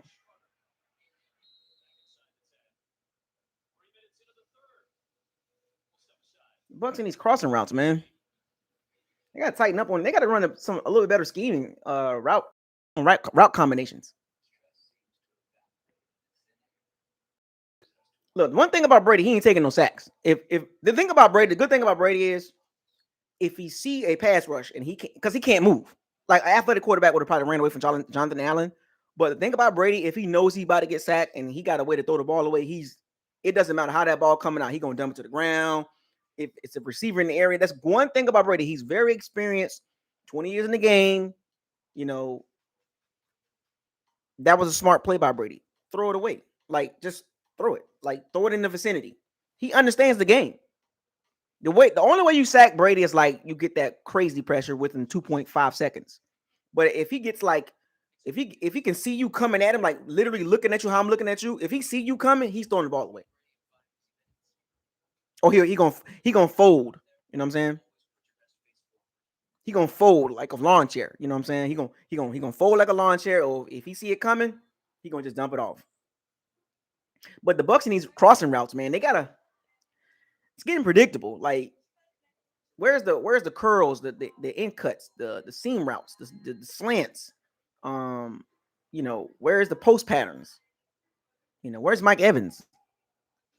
You know, all these middle balls and these little short balls is cool. Like it's surgical, right? But when you're throwing the ball in the middle of the field, and teams are starting to pick up on that now. In the second half, just pay attention to how teams play Brady now. They're gonna blitz him up the middle and go man-to-man coverage.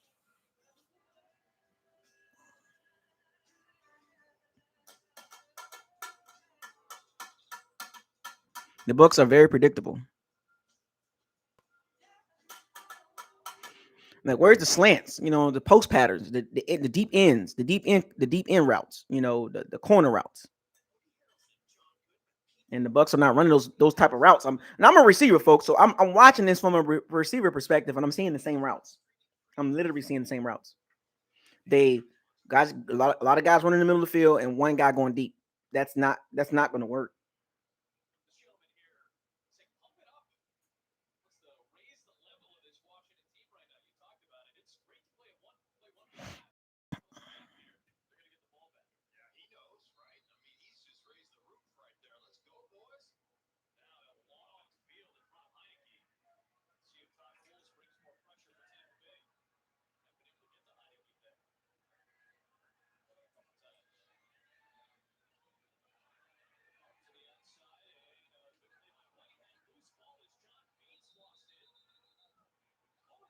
Oh snap!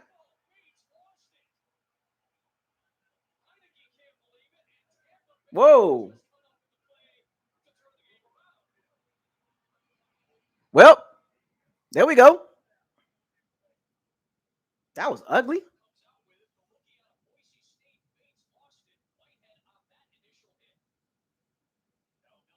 Elbow down.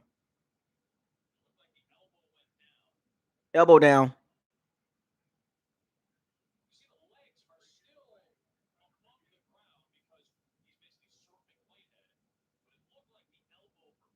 Yeah, elbows down.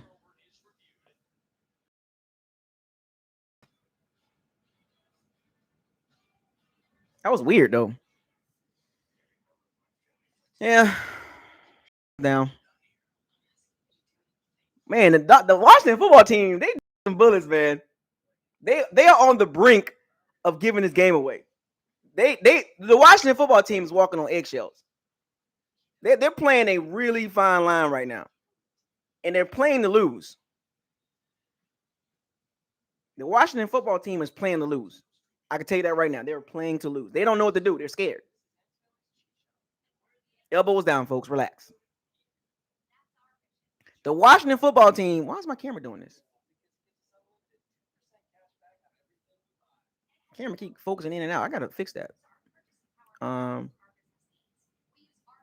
I guess I'm moving too much. The Washington football team is playing to lose, folks. Mm-hmm. They are. They're playing to lose, folks. They're walking on eggshells. They don't know what to do.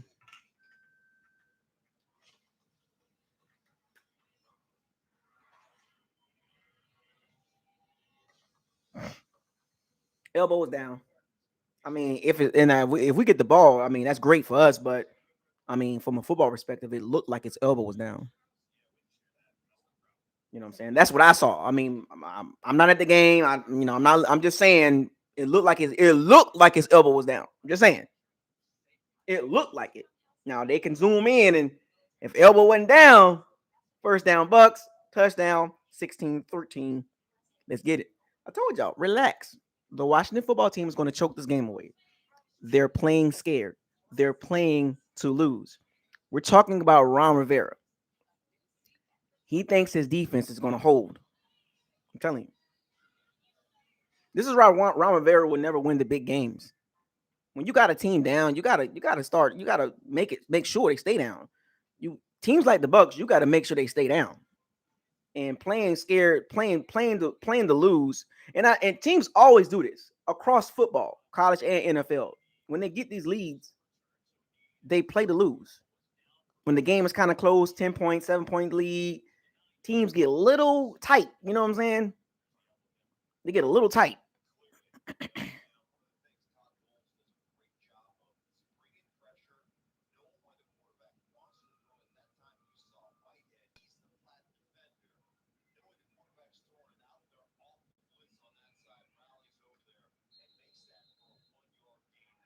Second down, Washington football team.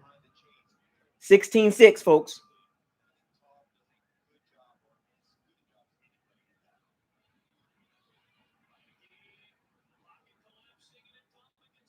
Oh, almost a safety. Dang.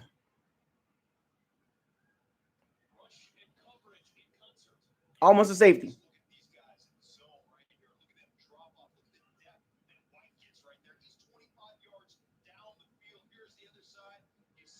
Nobody was open.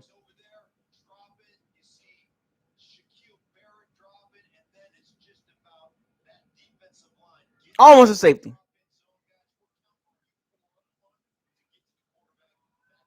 Washington football team is playing to lose.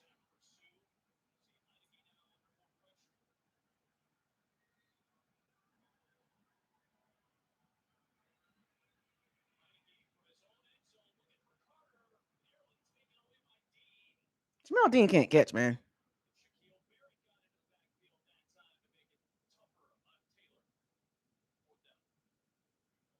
Dang, Jamel Dean make the interception, man.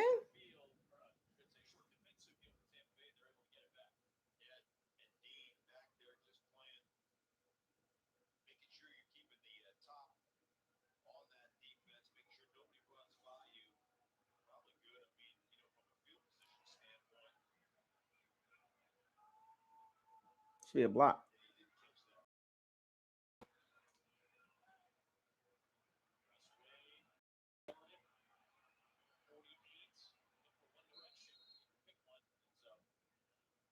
All right. Oh, Darden hurt too. Yeah, Darden hurt, folks. All right, Tampa, let's go. The Washington football team, man, pressure's real, folks. When you're not used to winning, you start to fold like a lawn chair.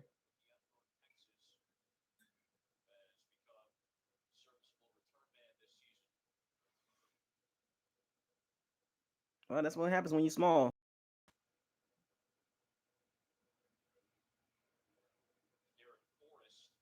When you're small like that, that's what happens. Football is a big man game, folks. It's a big boy game.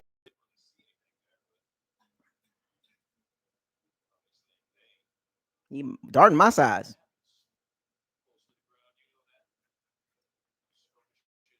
Darden is my size, folks.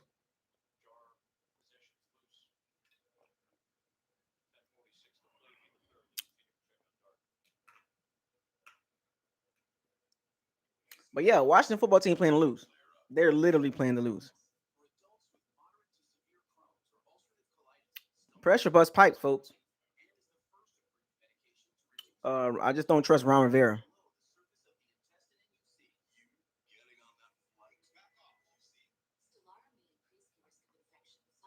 Remember, folks, this drive is all about points. 3 or 7. Get points on the board. 3 or 7 points on the board. It doesn't matter. Touchdown will be great, but at least get 3 points on the board, which would be 16-9 or 13-16. Or it could be 16-9 or 16-13. Doesn't matter. Just get points on the board. No turnovers, no sacks. Just get points on the board. Because Brady hasn't been sacked today. And the Byron Leftwich is aware of Washington's pass rush. I mean, Washington pass rush hasn't been great, and the ball's coming out really fast too. So that also helps. So a lot of people can kind of get things misconstrued. Like it's all like an engine, right? Everything's in sync. Brady gets the ball out really fast. The plays are designed to get the ball out fast.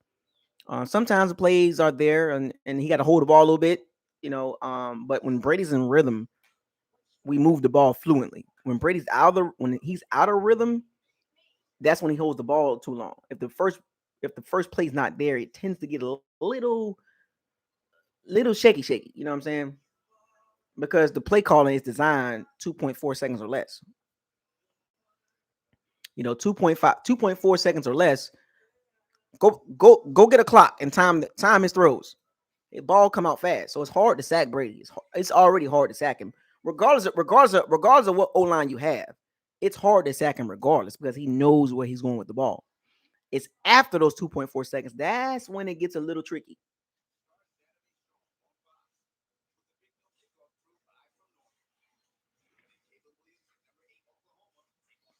But I'm a big college football fan. Dan Mullen got to get fired. And shouts out to the University of San Antonio, Texas. Was it University Texas San Antonio? And shouts out to University of Louisiana Lafayette.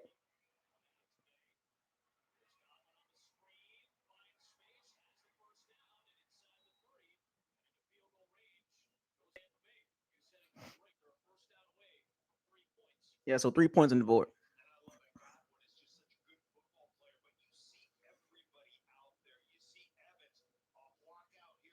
Godwin gets those tough yards. Is Godwin an $18 million a year receiver? Is Godwin an 18, $20 million receiver? I'm very curious on what the Bucs gonna pay him.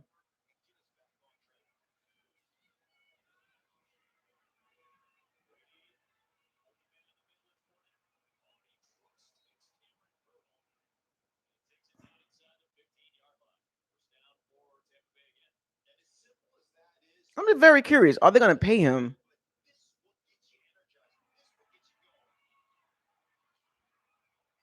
Are they gonna pay Godwin $18 million a year?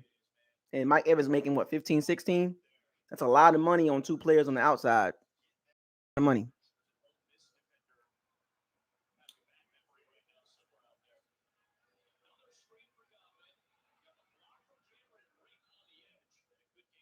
It's a good play.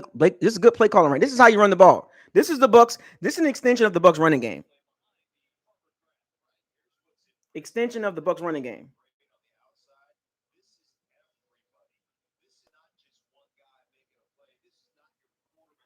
So get points on the board right here, and the pressure will be on the Washington football team.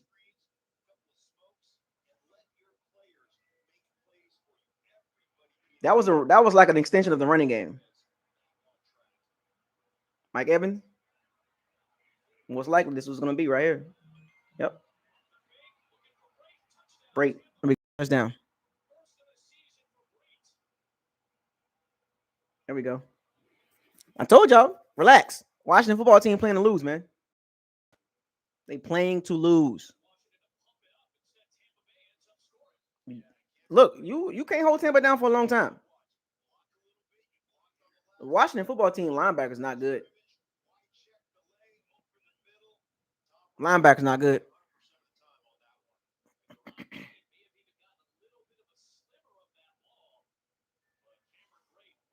Yeah.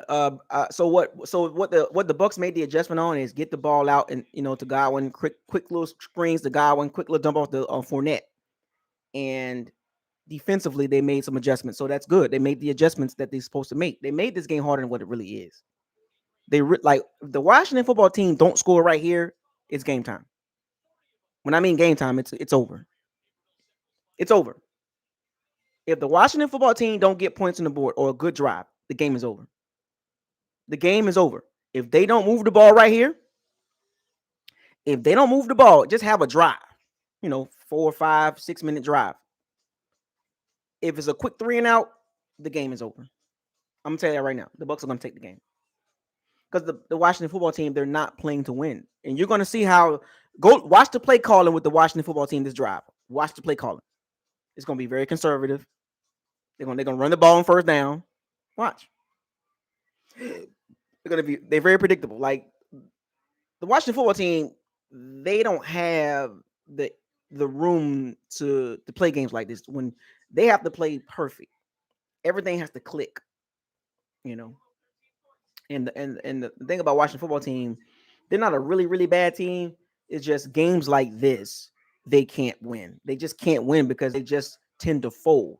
They don't do good when the pressure's on them. And that's what's going to hurt this team moving forward. And to me, Ron Rivera, it's he's a retread coach. He's a retread, conservative, you know, um, not going to really do nothing in Washington. He's not going to do anything in Washington. You know what I'm saying? Like that's what you see with Washington is what you get. They're going to have a stingy defense for the most part, just like in Carolina. They didn't really have an offense, decent enough offense. Even with Cam Newton, their offense wasn't even that great. Just Cam Newton just made his plays, but the defense was always solid, right? And Washington football team is built the same way. For defense first, a decent O line, okay offense, get you between 6 to 10 wins a season. Not going to do anything spectacular. Ron Rivera. Ron Rivera is a very conservative coach, and the team is playing exactly like it. Ron Rivera don't have Thomas Davis or Luke Kuechly or Josh Norman. He don't have that. But yeah, he's a very conservative coach. Very conservative. Hmm. The Washington football team will probably finish the season probably like 5-12, 6-11 at best. They're not a really bad team, or they're not a good team. Like a team that got pieces. They just need a better coach and a better quarterback.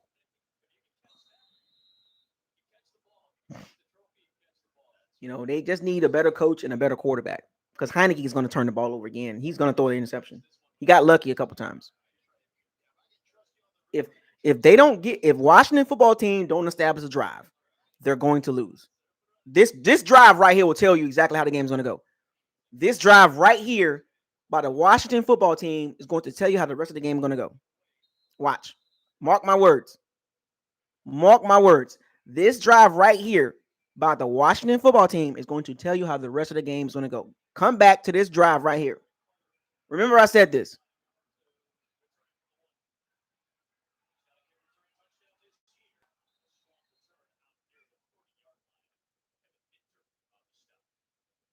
1 hour and 56 1 hour and 56 minutes and 16 seconds. Watch the rest of this drive. If they don't do nothing this drive, we're going to win. We're going to win regardless. I'm just saying, like, it's just going to convince me more that we're just going to take the game over, and we're gonna probably end up with about 30 points, about 28 to 35 points. I mean, well, I would say no. Let me see, 13, 20, about 27 to about 30 points. Watch.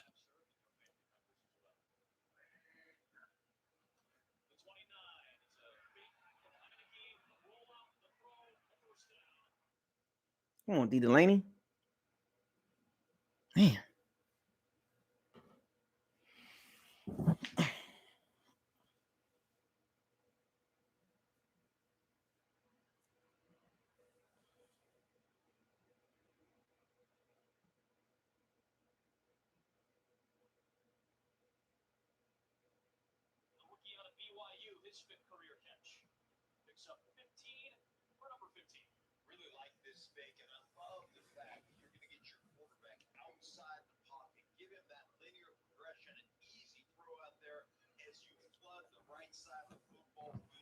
D. Delaney is playing really soft.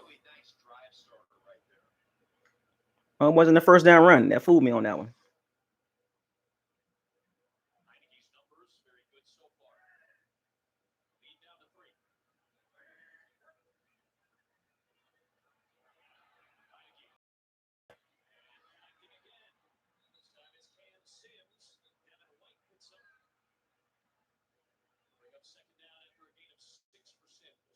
Devin White is hot tackling.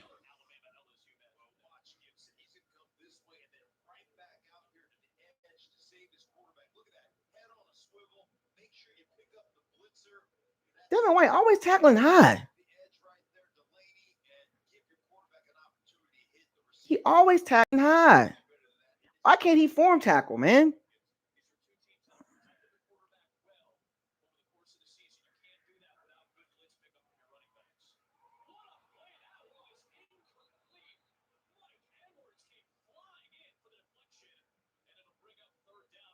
Man, almost.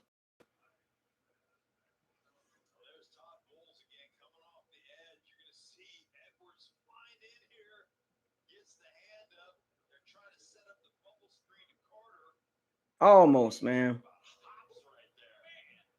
He was up there. Mike Evans is an athlete, man. So Todd Bowles got a beat on the Washington football team's offense. He got a beat on it. He has a beat on it. He knows what they're doing.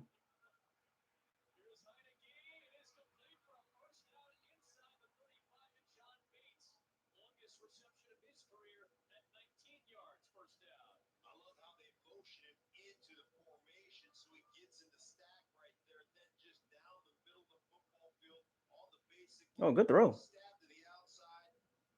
That's a good throw. Don't y'all hate that when don't y'all hate when you and then they turn around and the team get the ball back and go, hear how football works. It's like, dang, man, like your team scores or just any game, the team scored and turn around and let the other team come right down the field and score. Like, golly, like, why is it always like that?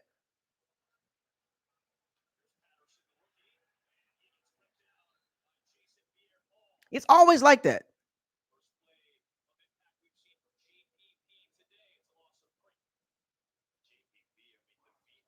JPP, first time he did something. I just noticed that.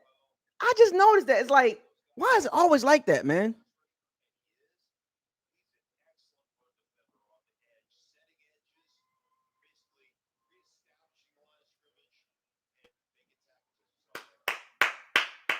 Come on, defense. You're playing so much better right now. You got to beat on what they're doing. Don't give up a score.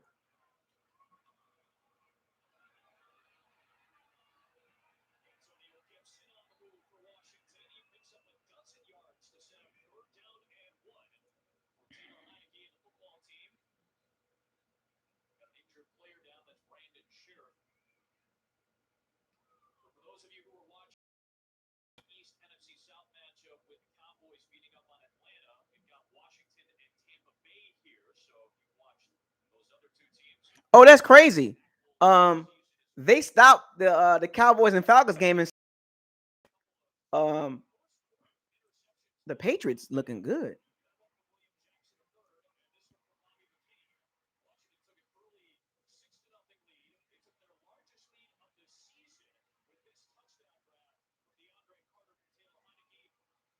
The Patriots looking good, man. So if the Patriots win, they're going to be 6-4. Well, the Patriots going to be 6-4. They're most likely going to go to the playoffs.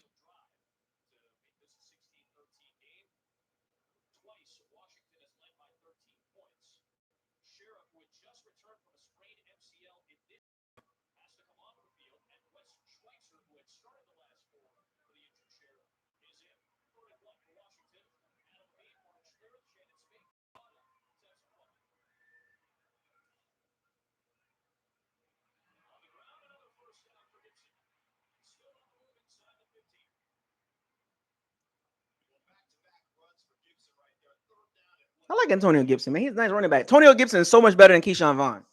So much better than Keyshawn Vaughn.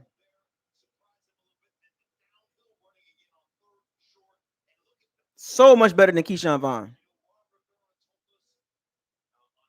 Antonio Gibson is so much better than Keyshawn Vaughn. Not even close. I wish the Bucs would have got Keyshawn. I mean, would have got Antonio Gibson, man. Man, I like Antonio Gibson. He's good. I watched him at Memphis.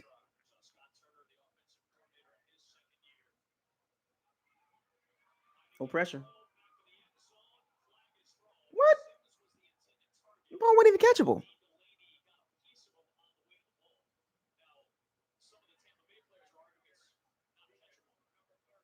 Wasn't even catchable.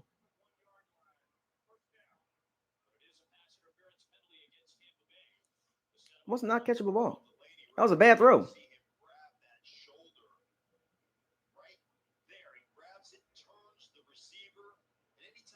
Ball wasn't even catchable.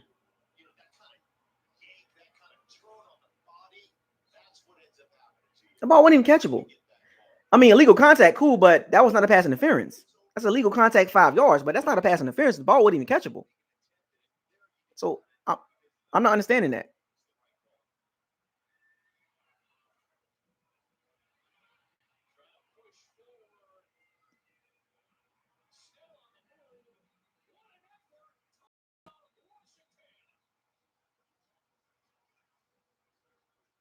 I like Antonio Gibson, man.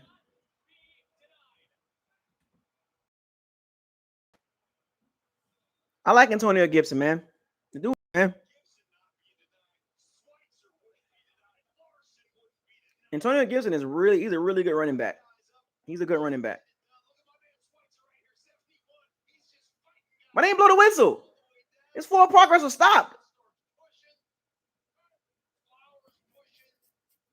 Man, if we would have got Antonio Gibson, man. Oh my gosh, man. And sometimes the Bucs make the wrong pick sometimes. You know what I'm saying? Like, if you needed a running back, you could have traded up in the 3rd round and got Antonio Gibson. You know, Antonio Gibson would have fit the Bucs schemes because he can run and catch. Oh my gosh. Antonio Gibson at Memphis was a beast. Antonio Gibson was catching everything. And he can run. He was like an all-around back. And the Bucs just for some strange reason didn't want to get him. And he was right there. He was right there for the Bucs to get him. Like, and the Bucs just refused. They didn't want him. Yeah, we get a running back. We're gonna get Keyshawn Vaughn. What? Antonio Gibson right there. Trade up to get him. Trade up to get Antonio Gibson. He's right there. You need a back like that.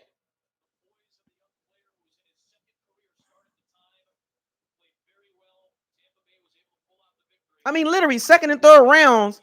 That's where you make your bread and butter at. 2nd, 3rd, sometimes 4th round. That's your bread and butter picks, man. That's those picks right there. You be like, oh, that was a good one right there. You know, Winfield Jr. was a good pick. You know, Carlton Davis. You know, I get it, but I'm saying sometimes you just like, if you know you need a running back, and that in the draft class last year, running backs were deep, and you chose Keyshawn Vaughn.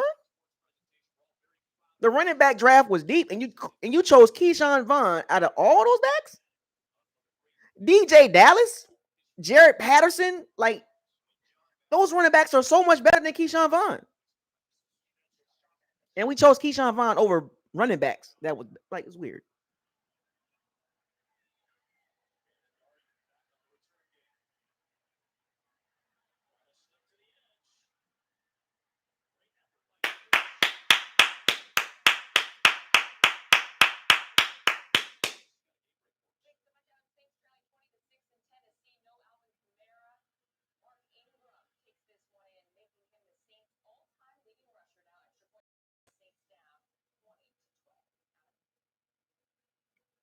Good, good return by Darden, man.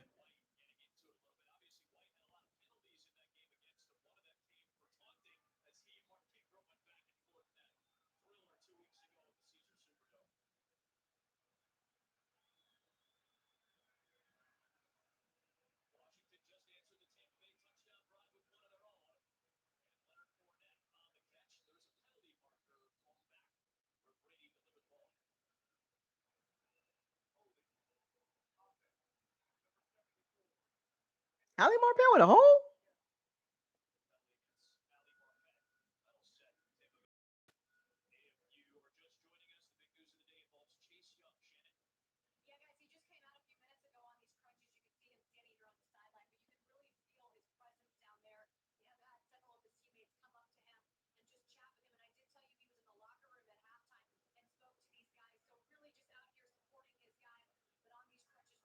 Yeah, it's a ACL.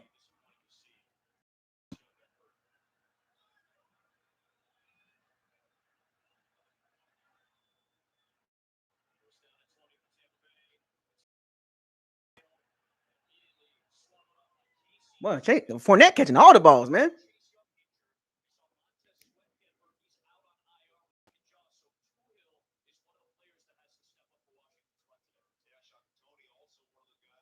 Man. So Arians talk a lot about Ronald Jones, but Ronald Jones ain't doing nothing. He always talking about Ronald Jones this and Ronald Jones that, but what is Ronald Jones doing? Fournette is the guy. I told y'all this, man. I told y'all last year. Y'all didn't want to listen to me. Okay, we got trips right. Okay, twins right.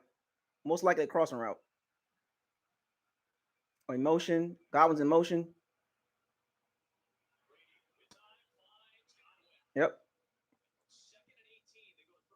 There you go. Godwin in motion. Middle of the field. Told y'all. Told y'all. I know how Bucs offense work, man. Picking those linebackers apart. I know how Brady operates, man. I've been watching him for a long time. Middle of the field, man. Chris Godwin. Dump off the Fournette. Throw the ball to Chris Godwin in the middle of the field. Giovanni Bernard. Third down. I know how this works, man.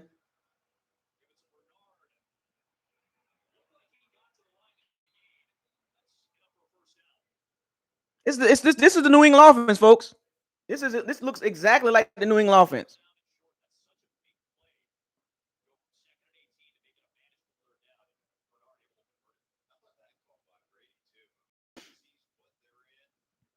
This like Ronald Jones ain't getting no love. That's two coaching staffs that's not feeling Ronald Jones.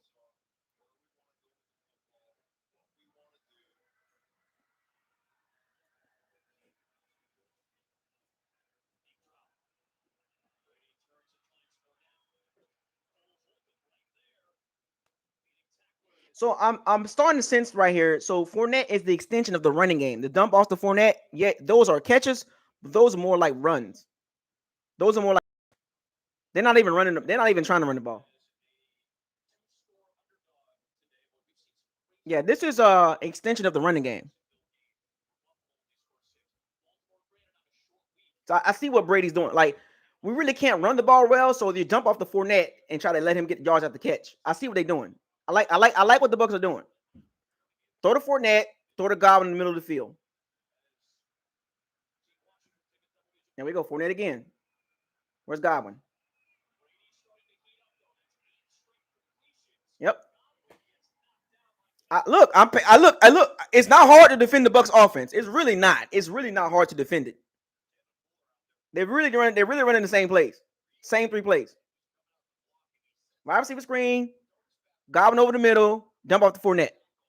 That's what they're doing. That's what they're doing, folks. It's 3 plays, 3 passing plays. Godwin screen, Fournette dump off, Godwin cross the middle.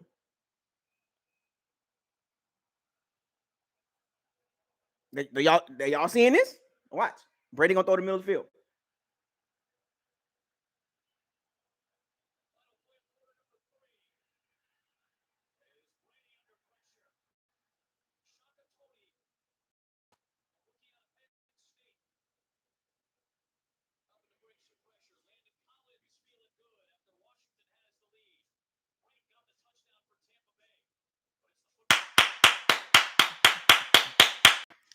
Washington football team made the adjustments.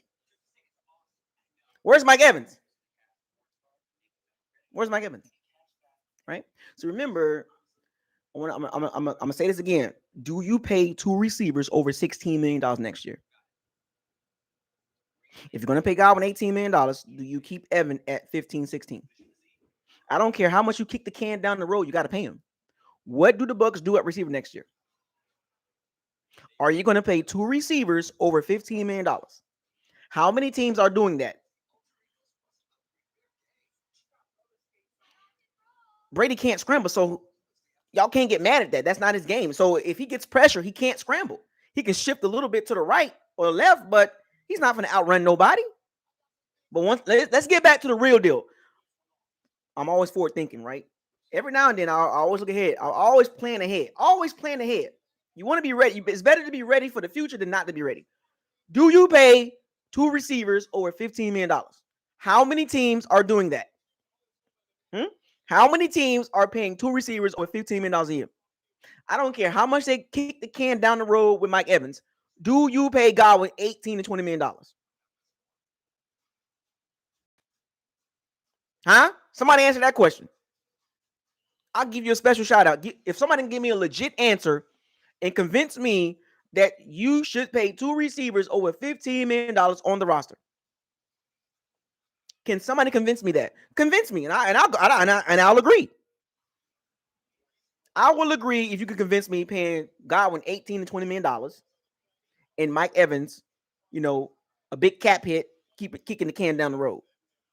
The Bucs got to figure this out. Seriously. And you got to pay Carlton Davis. And you got to pay Kappa. And you got to pay Ryan Jensen. And you got to pay Jordan Whitehead.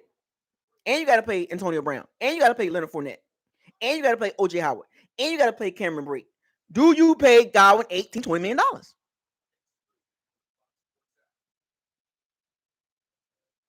Just saying, folks. This will not be the same team next year. I don't care what you say. This will not be the same team next year. So the Bucs got to win the Super Bowl, right? But it's not Super Bowl or bust. But pretty much that's what it is. That's what it is, folks. I told y'all. 1-2 year run. Told y'all. And I do this. I pay attention to the cap. I pay attention to position, what year the player's in. I can talk about football. I can talk about cap. I'm not a capologist, but I know enough about it.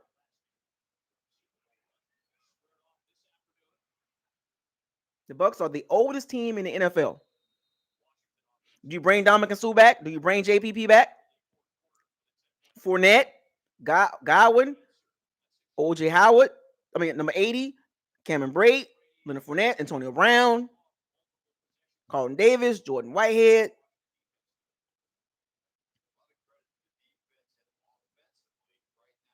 Gronkowski, Ali Marpet. Shift his contract a little bit. Do you bring Alex Kappa back? Do you bring Ryan Jensen back? Just saying, folks, pay attention. The Bucs got to go really deep in the playoffs this year. They got to. They got no choice. They're the oldest team in the NFL.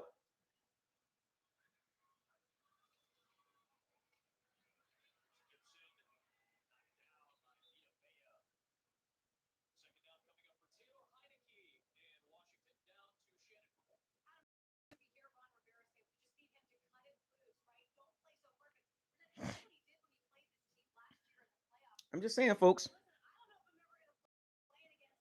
Taylor Heineke, man. Why is he giving us problems, man?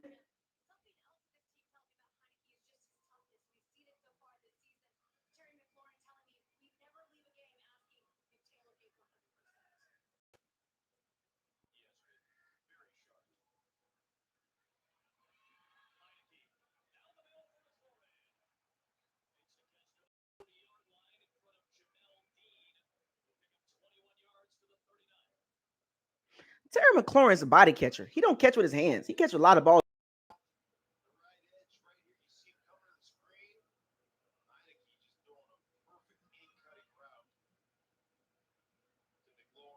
McLaurin's a body catcher. McLaurin player, but he's a body catcher. He catches a lot of balls with his body. I don't ever see him use his hands. He could have used his hands, but I like McLaurin. I like him. I like McLaurin. He catches the ball with his body a lot.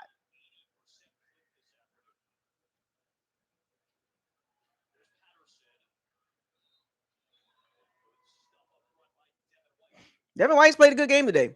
Well, he had a couple okay. I mean, a couple bad plays, but he's made some splash plays. So that's what I wanted to see from Devin White. That's what I wanted to see from Devin White, and I'm glad he's starting to come in. Got 2 sacks today. He's making some splash plays. He's doing his thing. He just got to cover better.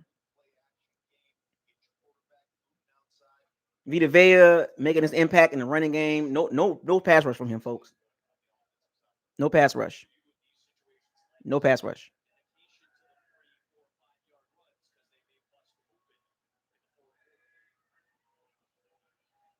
Why they dropping Joe Tryon again?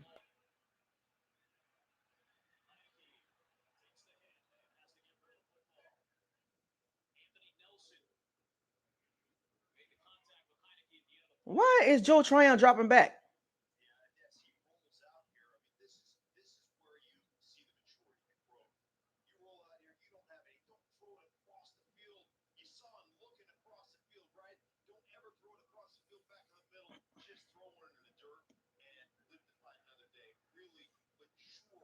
Oh, number 98. Go ahead, number 98. Anthony Nelson making some plays today too, man. Come on, defense, 3rd down. No pass rush.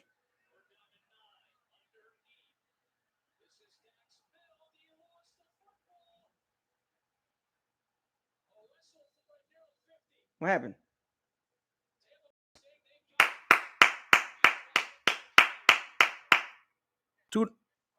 $2. Andy Weezy super chat. Maybe Brady go Trask, bring Godwin. No, man, I don't agree with that. Nah, Trask not ready. Oh, the punch by Lavonte. Game changing play, folks.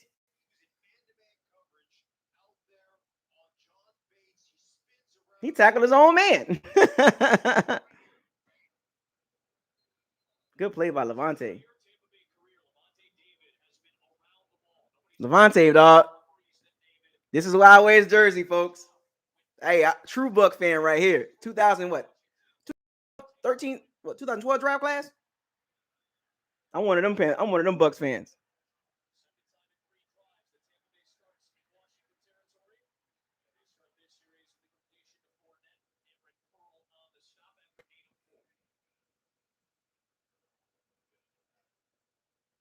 Brady is taking what the defense give him. 2012 draft class.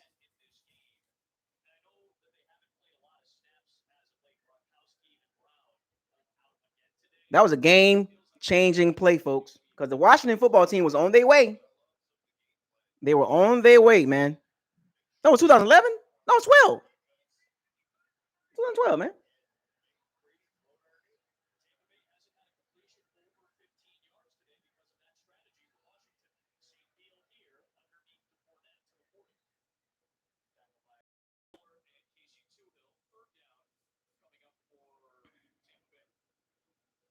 Yeah, 2012 draft class.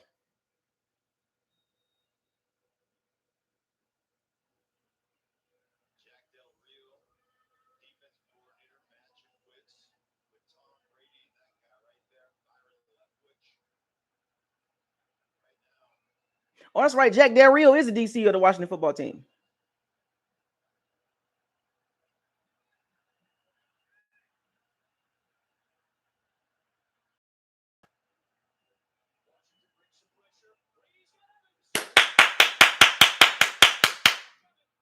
Caught him. Caught him. Bombs away. Caught him slipping. All that dinking and coming. You knew it was coming. You knew it was coming. The dinking and donking set him up.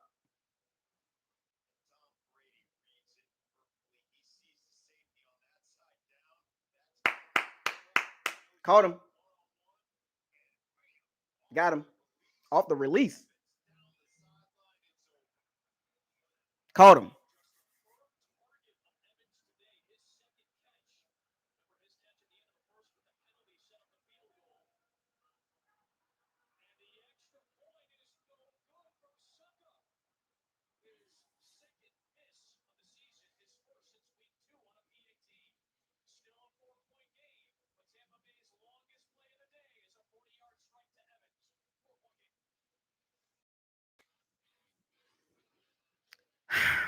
Miss extra point.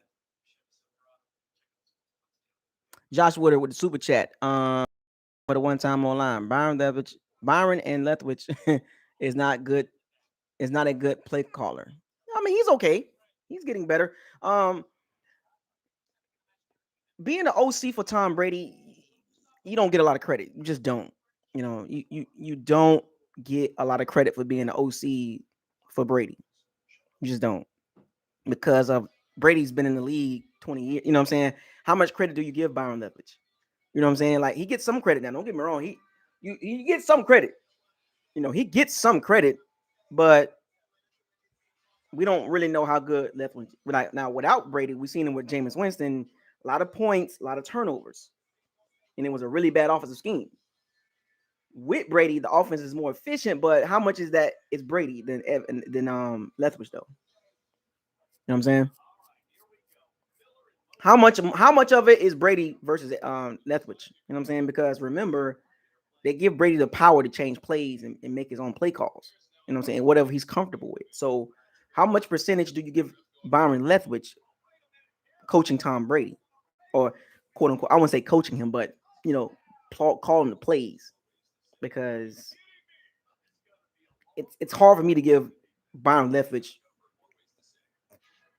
a lot of credit, because, and there's no knock on him, at best 50-50. You know what I'm saying? Like 50-50 credit, because you're talking about Tom Brady. So you have to be very careful on how you look at uh Byron Leftwich, because remember, Eric Bieniemy is getting the same treatment with Patrick Mahomes, with Andy Reid.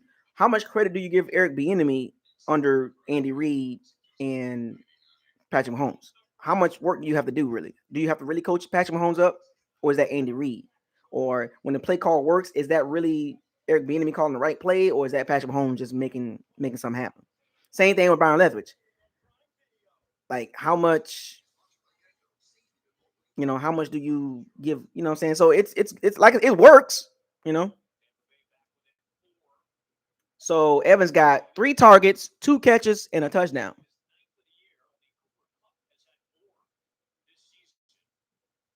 He don't get a lot of targets, which I did notice that.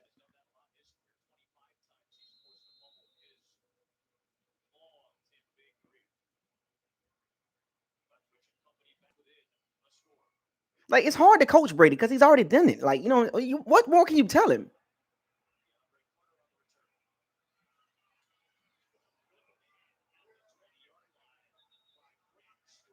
Oh, Grant Stewart.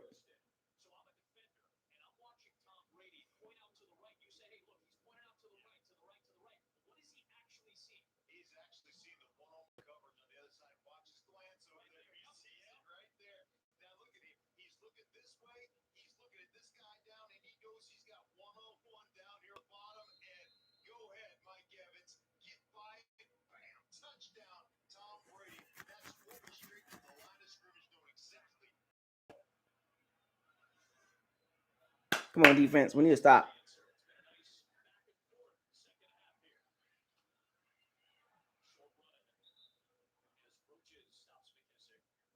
Nachos, man, he don't rush the passer well.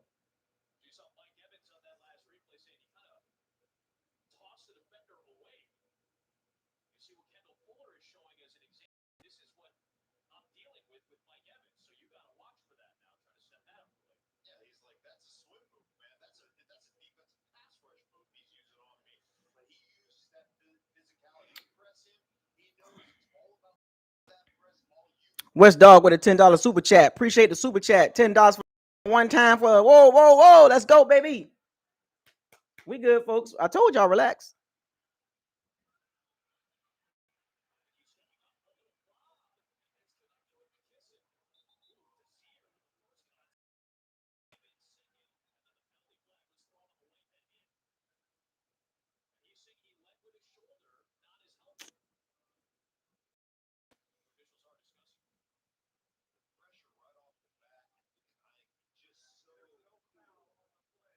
Good. No foul. That was a shoulder.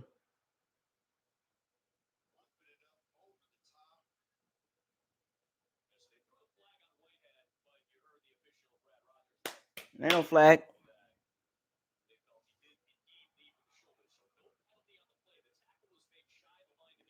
Appreciate the super chat, man. Come on, big third down right here, man. Big third down. Come on, Bucs defense.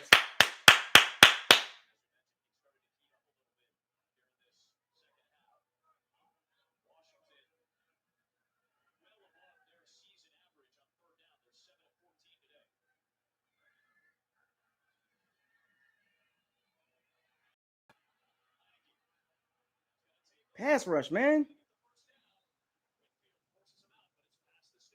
Pass rush.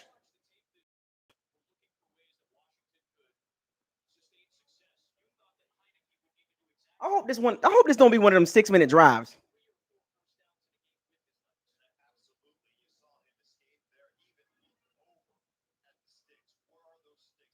Pass rush, man. That's what's hurting us right now in the game. Pass rush, man. Pass rush is killing us right now. We're not getting no pass rush. We got a blitz to get pressure, man. Like a straight up pass rush, we don't get back there. Where's Joe Tryon?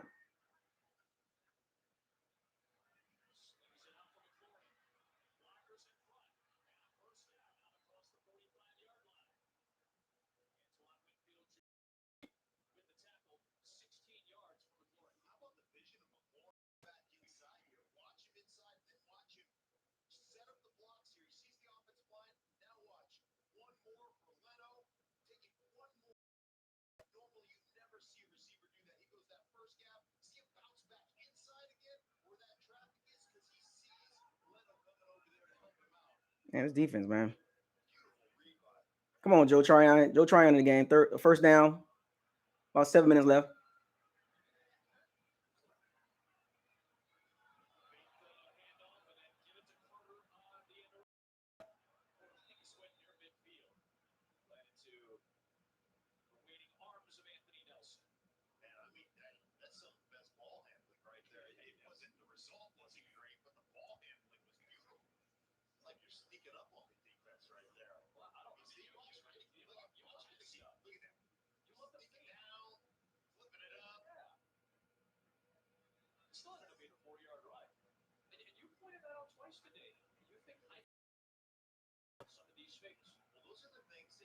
The clock just ticking, man.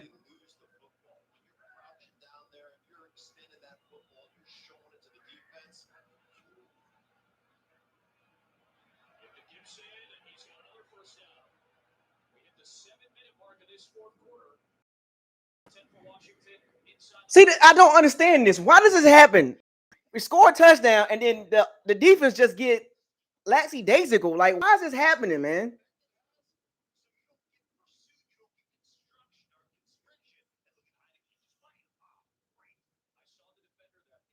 This is weird.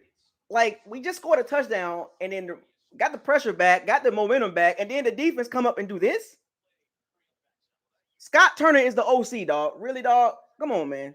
We need a turnover.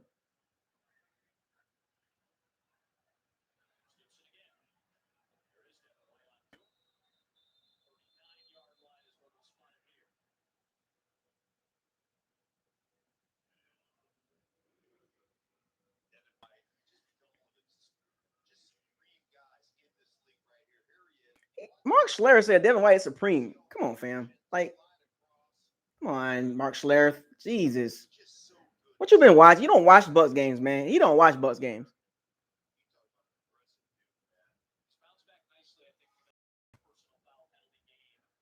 15 tackles, 2 sacks.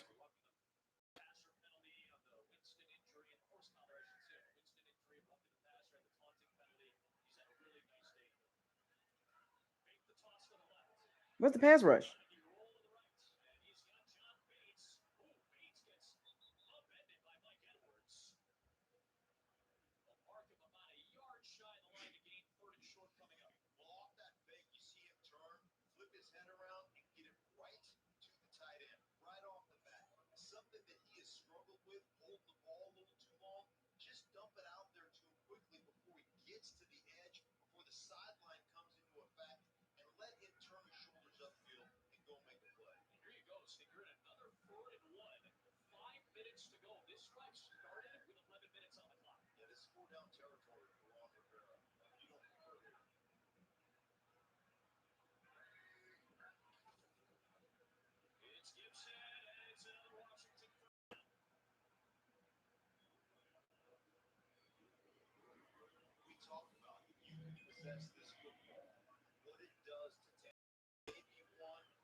Come on, defense. Field goal. Hold to a field goal.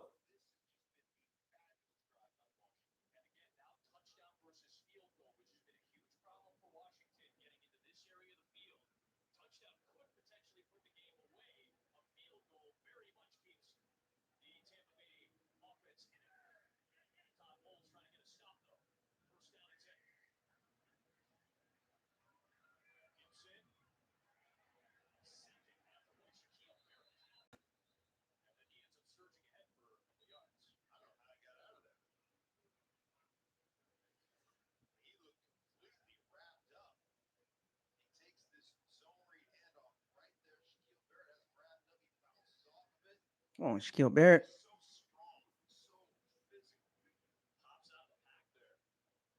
Antonio Gibson is nice, man. Why? Didn't need to do that. They didn't need to use that timeout right there. I think it was a little bit too early. That timeout was a little early. Maybe they could have called it on third down, but not second down.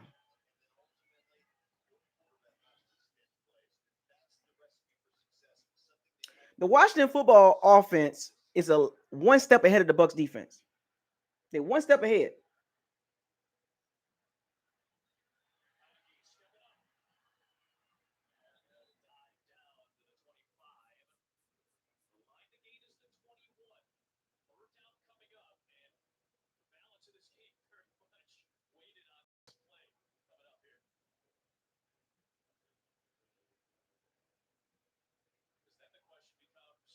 They are ahead of the Bucs defense is a one step behind the Washington football offense. They one step behind.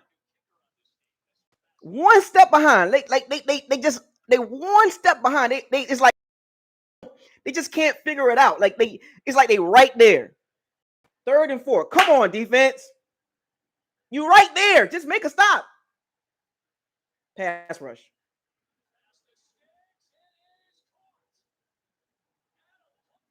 Adam Humphrey. What the hell?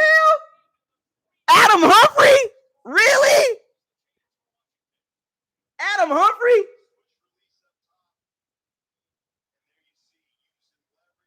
Adam Humphrey?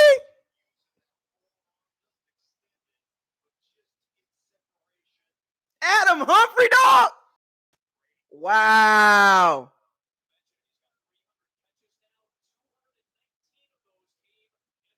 Winston got that dude paid, man. Winston got Adam Humphrey paid.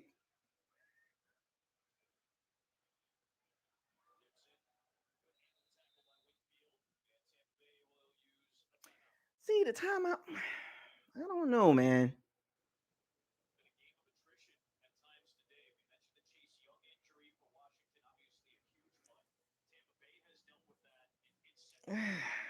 That timeout, man.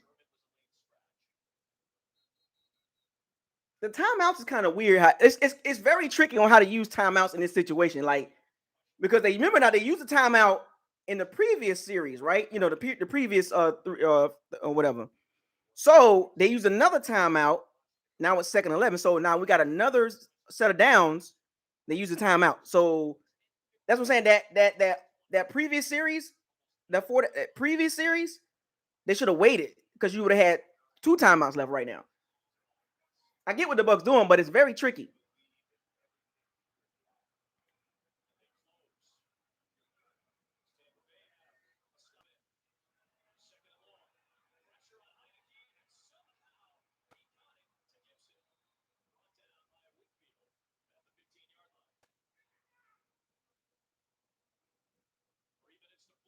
Antonio Gibson, nice, man.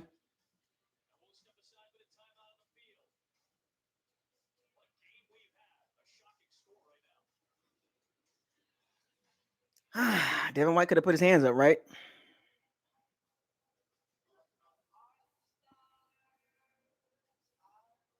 Another 3rd down. Bucs got no timeouts, and they got to score a touchdown. That missed extra point, man.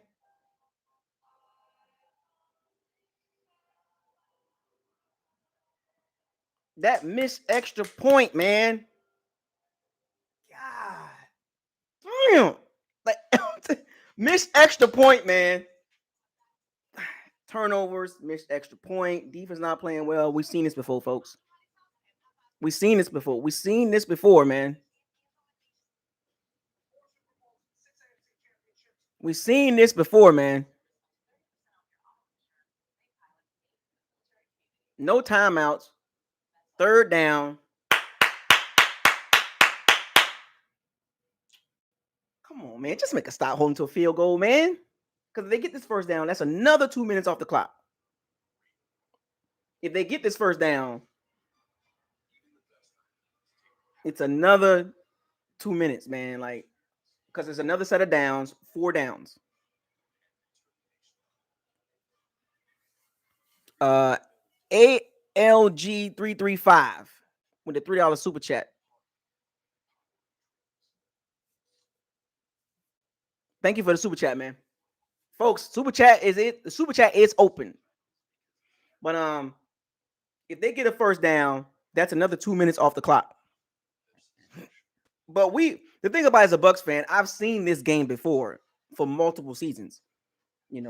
Turnovers, penalties, defense not playing well, offense looking sluggish. I've seen this game before a lot. You know what I'm saying? A struggle, and somehow, some way we can pull it out. Somehow, some way. I still think we can pull it out. But you know what's so crazy is the Lavonte David fumble, that punch, that was big.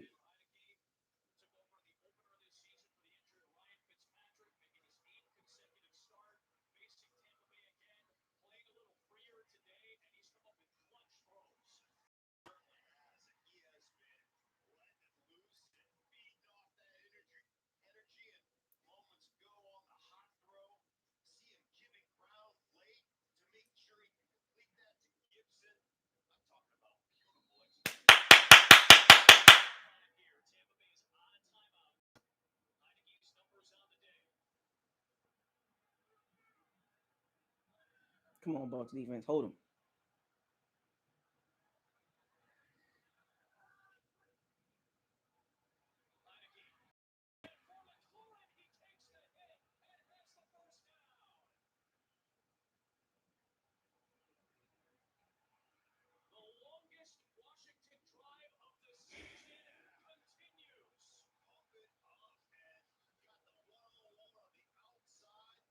Melding.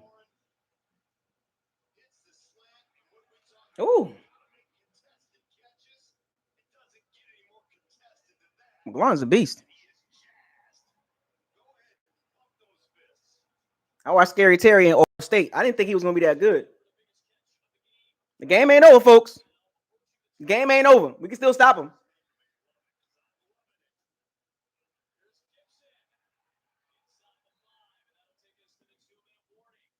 The game ain't over, folks. The game is not over. We can hold him to a field goal. Have faith, man. I'm telling you, man, I've seen crazy things happen.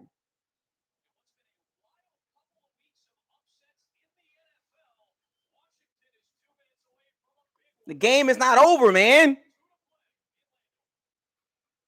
They still look, it's 2 minutes left. They got second down and third down. If they don't get the second down, that'll be down to a minute and 20. And they don't get the third down, that'll be down to a minute and 20.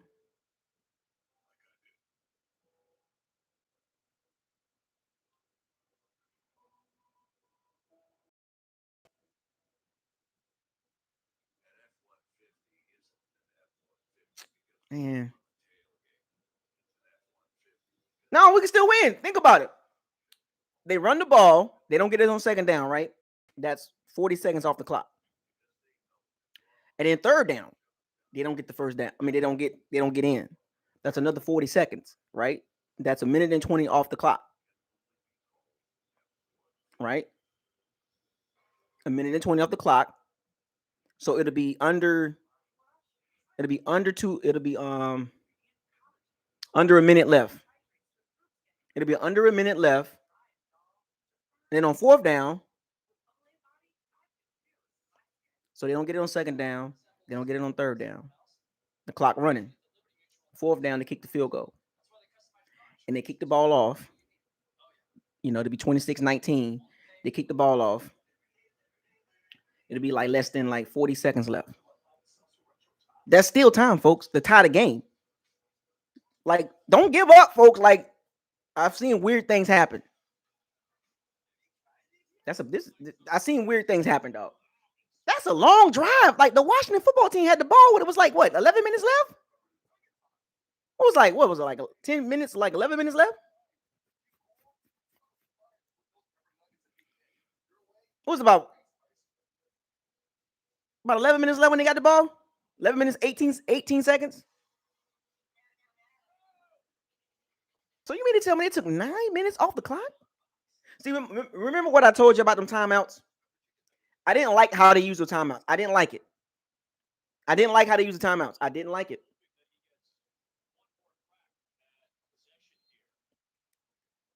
It's a 9-minute drive, folks. 10:55 left. 10:50, basically 11 minutes left. 9 minutes, dog.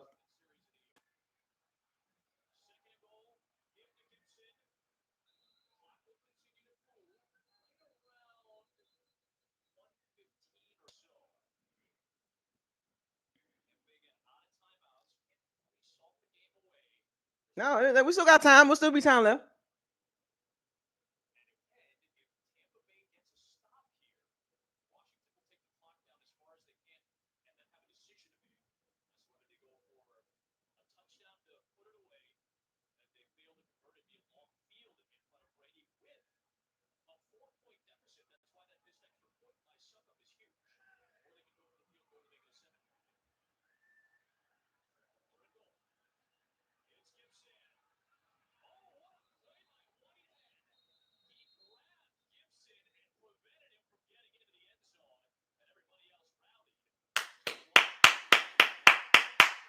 Not over, folks.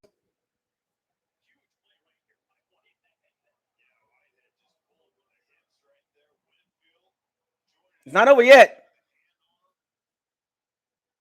I told y'all it's not over, man. It's not over.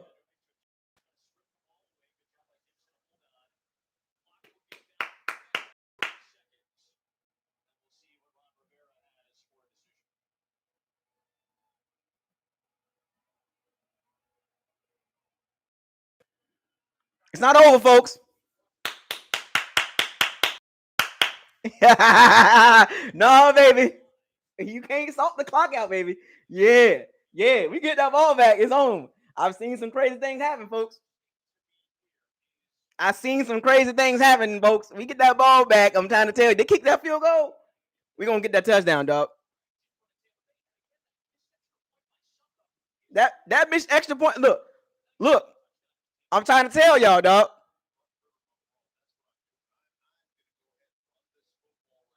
We get the ball back. It's on, dog. 199 super chat. Josh Woodard, 10:50 off the clock. Says a lot about this team. Come on, defense. Get that ball back. That missed extra point was crazy. We get the ball back. It's a long way to go, but I've seen some crazy things happen. They had the ball at 10:55.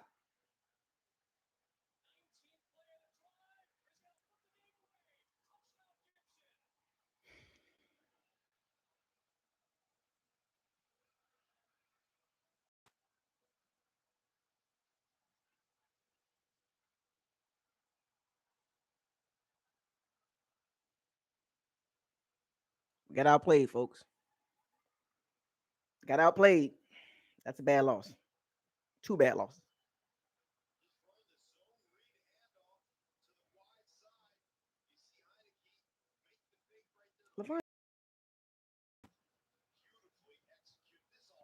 Ron Rivera. 10 minutes and 20 seconds.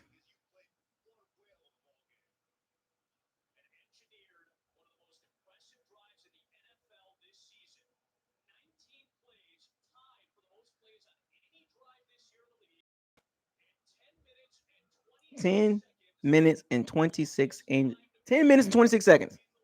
The longest drive in the NFL this year. 19 play, 10-minute, 26-minute drive.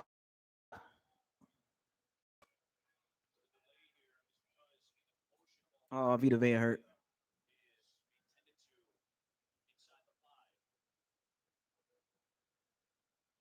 Man, the Washington football team just straight up whooped us, man. Straight up whooped us. The Bucs look old this game. They look really old. They look old. Like the Washington football team, they just had more attrition. They look old. The Bucs look old.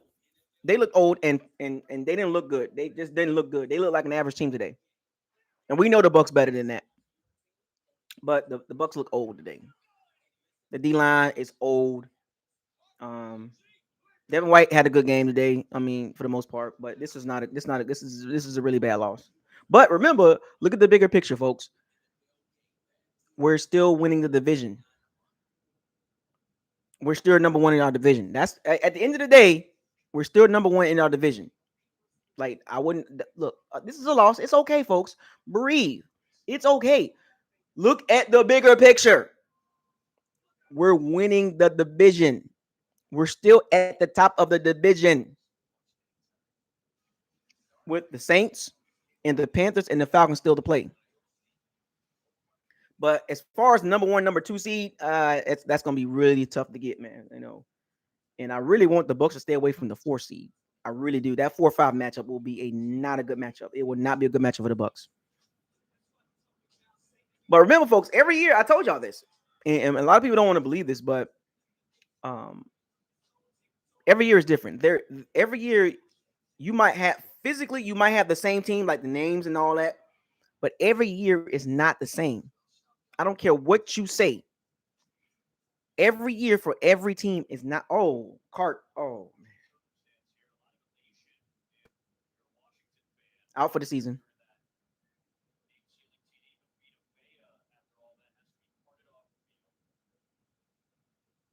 Season. When it rains, it pours. It gets worse, man. 19 plays, man. That's what happens.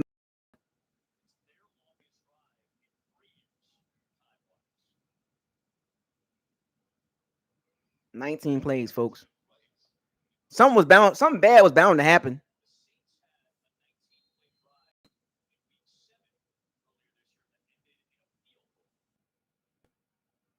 JPP looked old. Shaq Barrett didn't do anything. They overpaid him.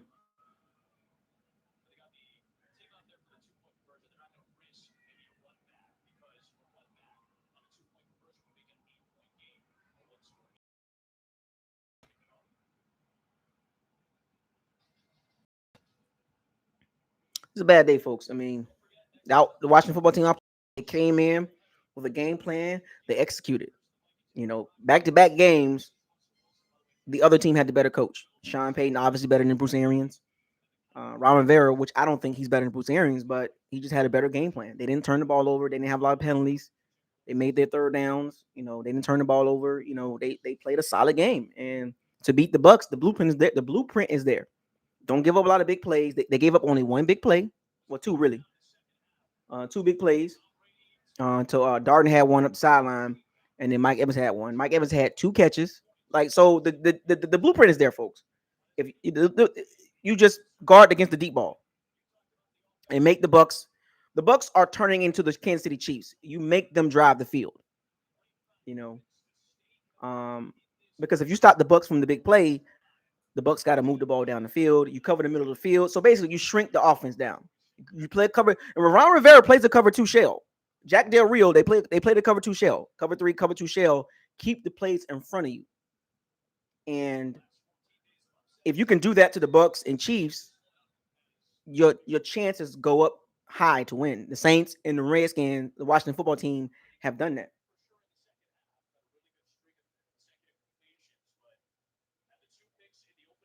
220, 216, 220 yards passing.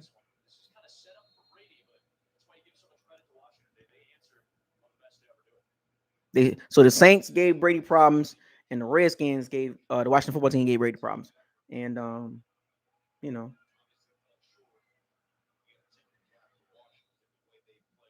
the Bucs running game was pretty much not really there. Godwin had a good game. Fournette had a good game.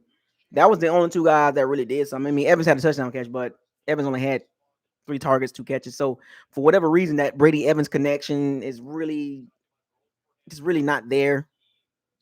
Um, I just find that kind of funny. Um,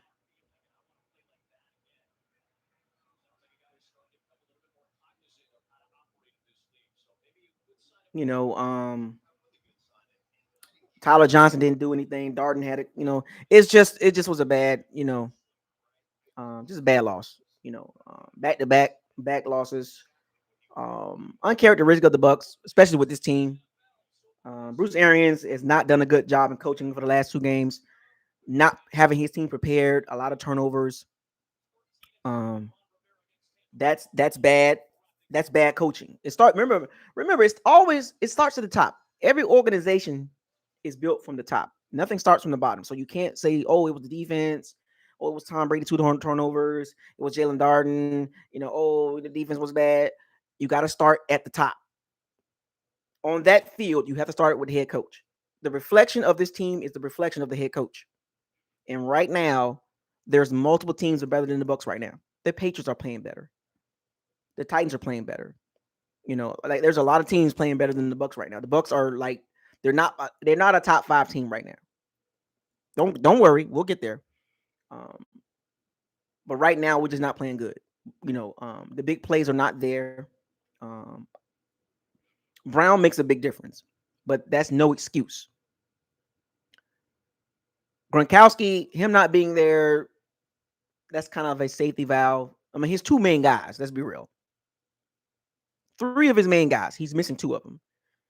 Godwin is obviously is one of his. He's so you got 1A and 1B. Godwin and Brown, and then you got number 2 Gronkowski, and then Evans is number 3. So, um, he's missing 2 of his top guys, and Johnson, I thought he would step up. Didn't really do nothing today. And Darden had a couple of catches, um, but there's still no excuses. We have enough talent to overcome games like this, and this was a bad loss. It's not as bad as the Saints loss. The Saints was a really bad loss. Did the Saints win today?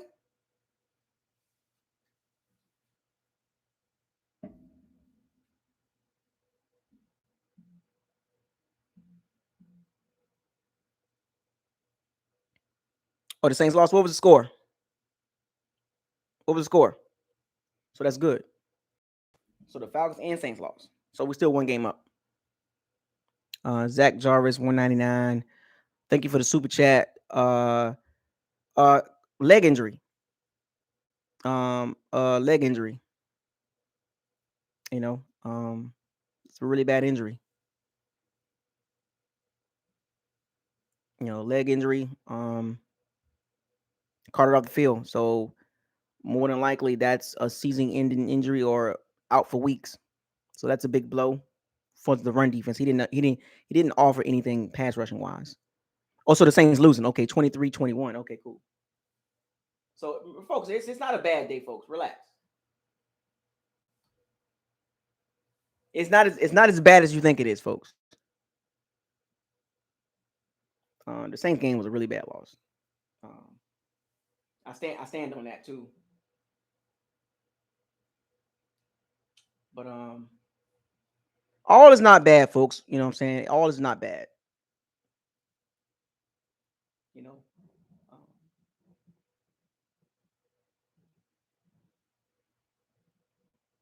Um, all is well. All is well. I wouldn't get too crazy about it.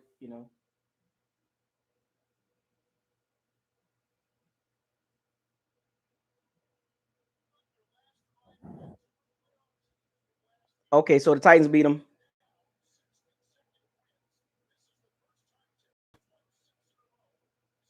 Tennessee has won 6 in a row.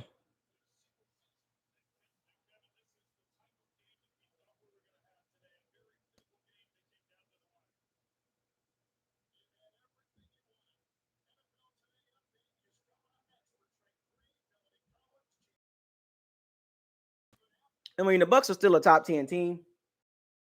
Bucs are 6-3. The Saints are 5-4. Um, the Falcons are what, 4-5.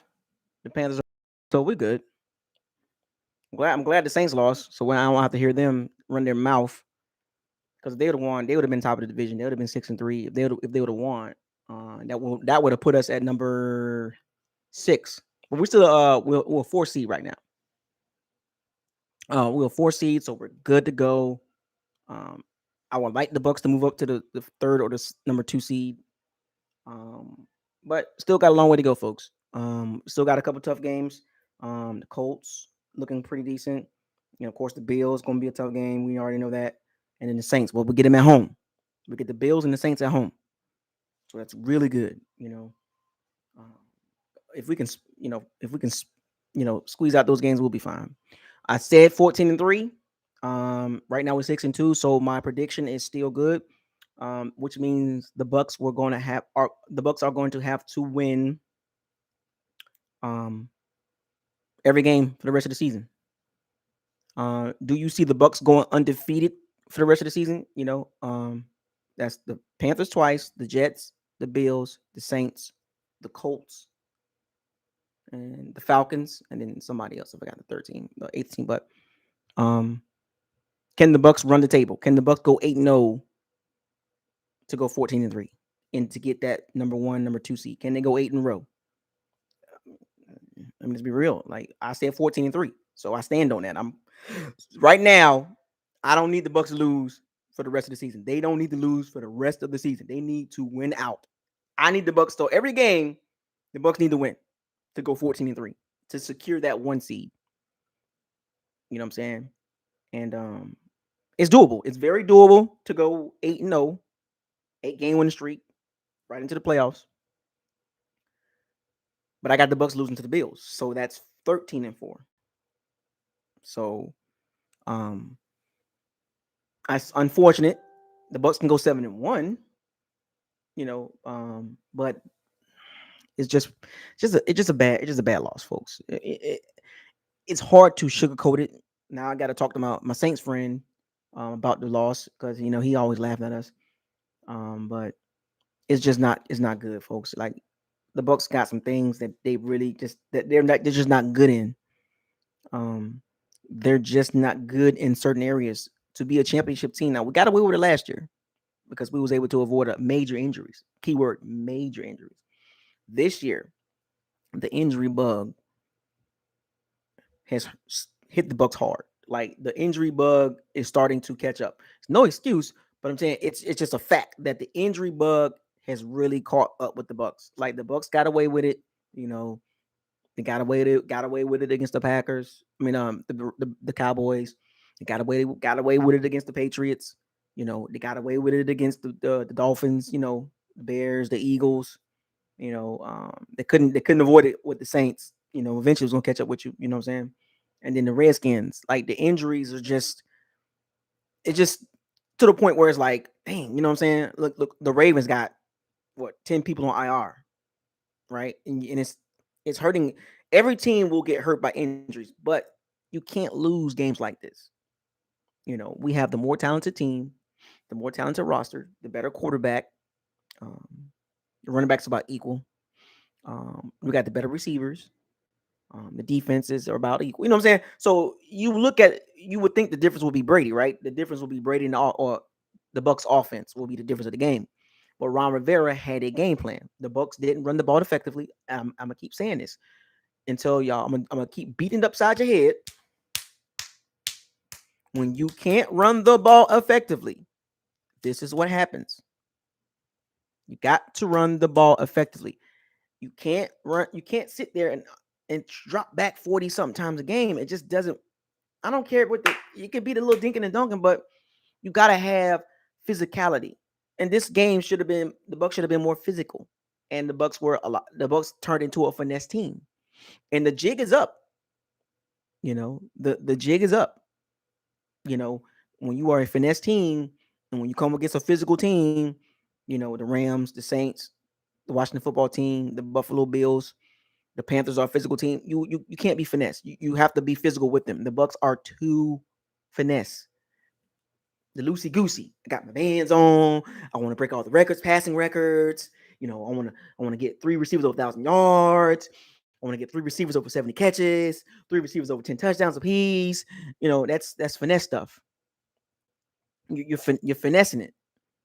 You're chasing things that doesn't matter to the team.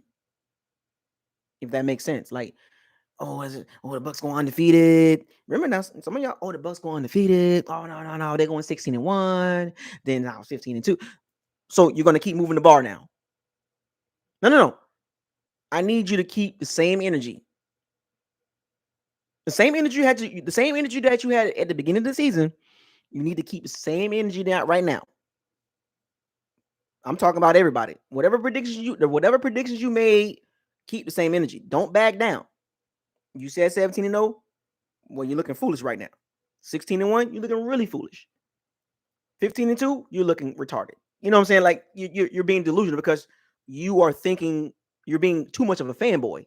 You need to be a real football fan and then a Bucs fan. Be realistic. Now, this loss was unexpected, but be realistic. Every game like this should humble the Bucs fan base even more, and even the Brady fan base. This should humble you. But there's a difference. You got Bucs fans, then you got Brady fans, and Gronkowski fans over here. So it's meshed together. So we got 3 separate fan bases, basically 2 separate fan bases. We got the Bucs fan base, then we got the Tom Brady Gronkowski fan base. This should humble the both of you even more. Because we know the breakup is coming. We know the breakup is coming between the Brady and Gronkowski fans and the Bucs fans. The breakup is coming. It's happening. But until then, we need to humble ourselves. We need to humble ourselves and be more realistic moving forward. Stop trying to think that you're on top of everybody. Stop trying to think that nobody can beat us. You need to stop that. You really need to stop that. Stop all the arguing. Stop all the emotional and the complaining and all that. Just be real. Because if you're more realistic, you won't be. Right now, a lot of you are mad, especially in that Facebook groups. Mad, complaining, excuses. But why? Because they put a lot of emotions in it. Look at me right now. We lost, but my Powers and my Sea Bandits, we good over here. My Powers and Sea Bandits, we good. We're not emotional. We're not yelling. We're not cussing. We're not pointing the finger. It is what it is. We know where our team is at. And Bucs fans, that's not a part of this channel. You need to humble yourself and come to this channel and talk real football and be realistic and be objective and be logical. Because if you stay in those Facebook groups, you're gonna continue to be emotional and bitch and complain. You know what I'm saying? And not be realistic. Come to this channel, you'll learn a lot about football. A lot of my guys in the chat room, they know a lot about football. We've been doing this for 5 years, 4 or 5 years now. I got some OGs. I got some OG Pirates and Sea Bandits. And we all started out, wild and obnoxious and all that. But we developed a communication and a relationship when it comes to watching the Bucs games. You know what I'm saying? We understand the limitations of the Bucs. We understand that every part of the Bucs is not a grade A.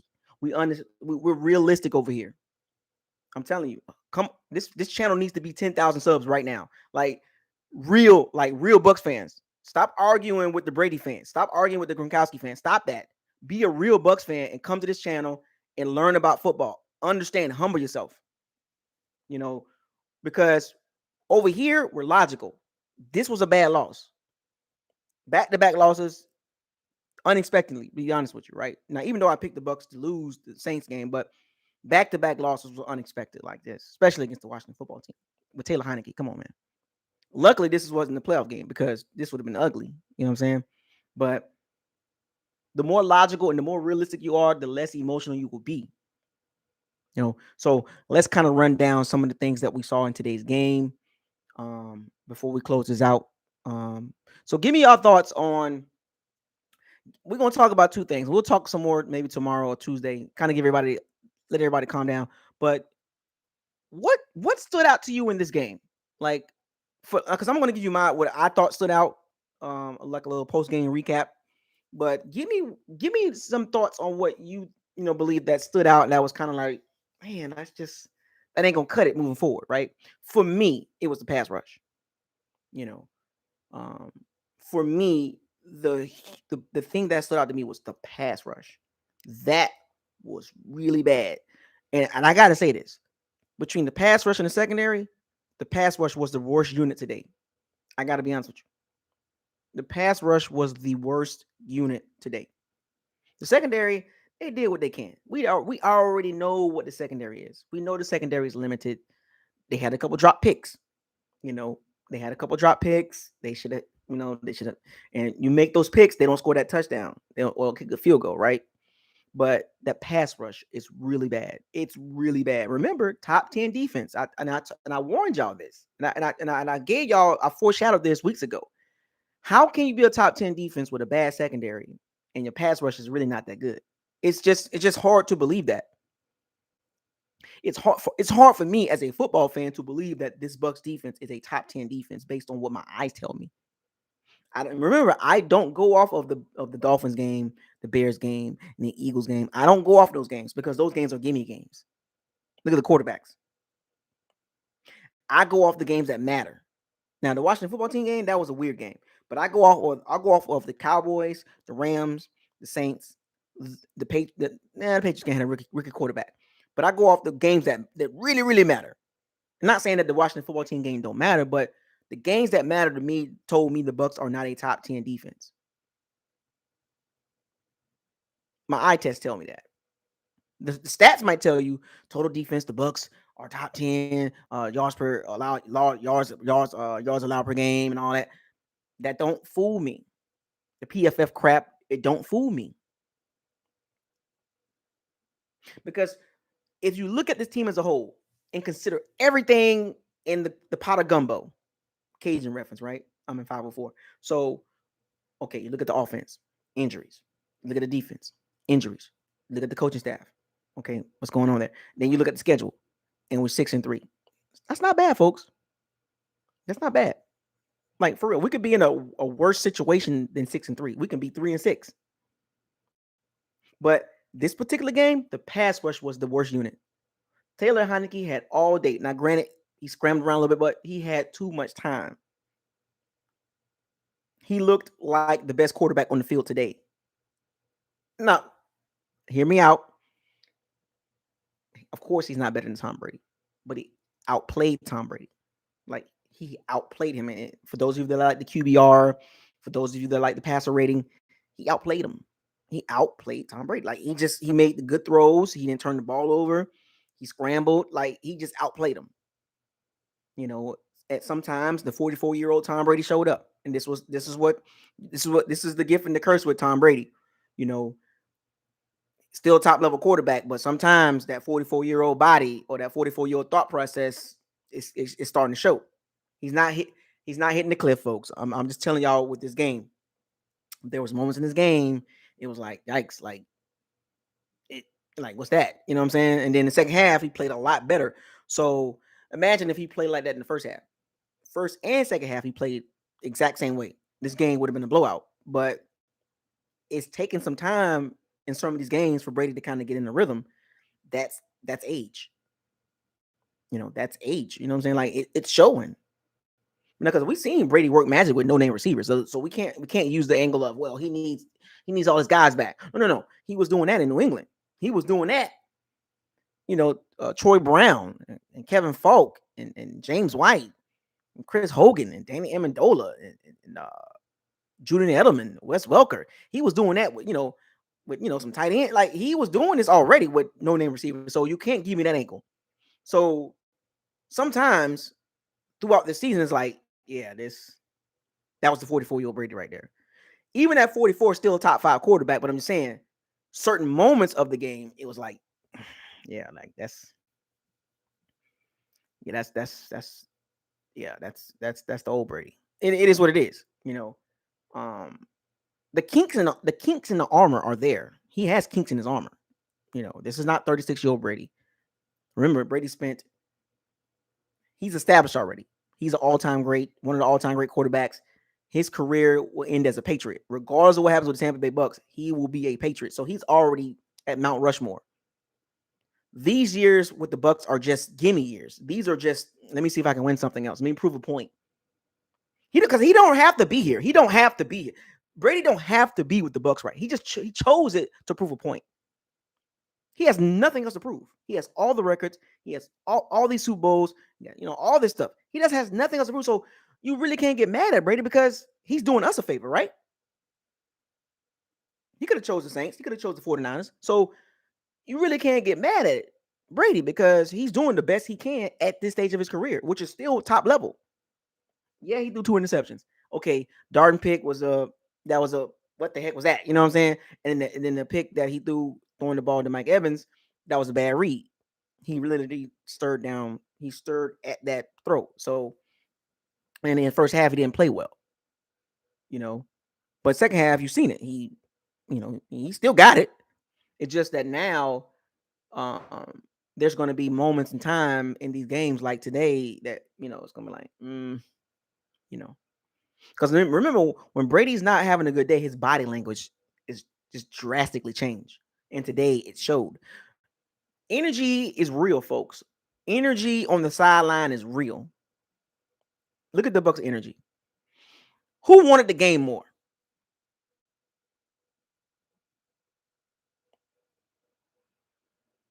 Who wanted the game more? Like, if you look at both teams today, who wanted that game more? Just go back and watch the game. Just watch the highlights. Who wanted the game more? Who had the better game plan? Obviously, right? The Washington football team, they wanted the game more. Remember what that touchdown the Bucs scored when it was 16-13? And I said the next drive is huge. 1 hour and 56 minutes into this live stream. Go back. Anybody remember what I said? 1 hour and 56 minutes and 17 seconds when the Bucs scored the touchdown. I said, this is a big drive.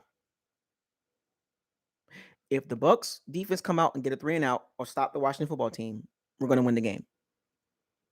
Or if the Washington football team gets the ball and goes down the field and stabs a drive, we got a problem. What happened? What happened? No. We don't have to talk about it at the end of the game. The key moment of the game was when the Bucs cut the lead to 3, 16-13. I told y'all. I sat here at 1 hour and 56 minutes and 17 seconds. I told y'all the Bucs need to get a 3 and out. I told y'all if the Washington football team don't establish a drive, they're going to lose. And what did the Washington football team do? They got the ball and they went right down the field. Touchdown.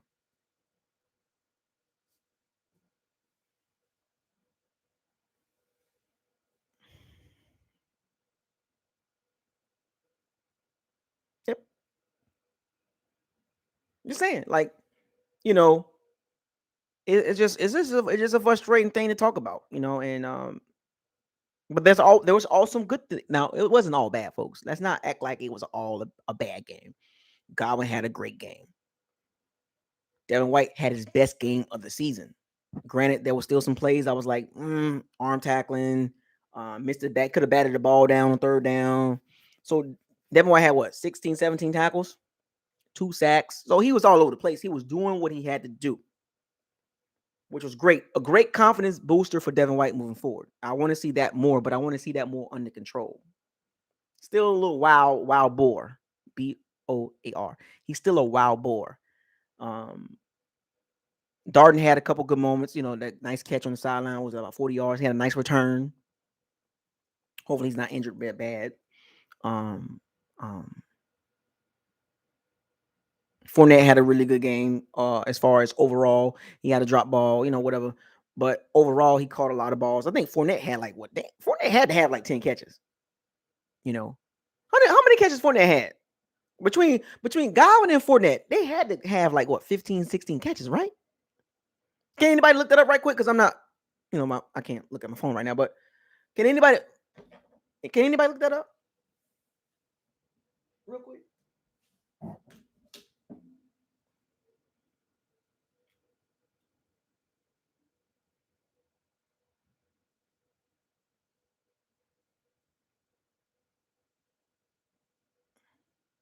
So 8 catches. Right. So Fournette had 8 catches.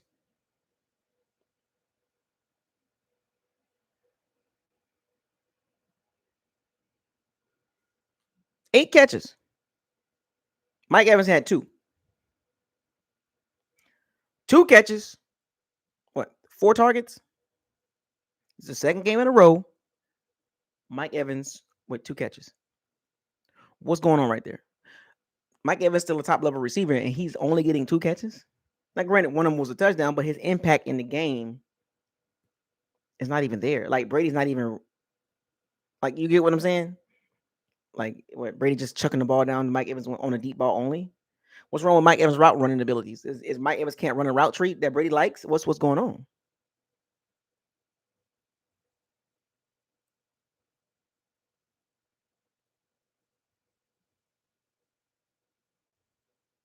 Like, what's the problem?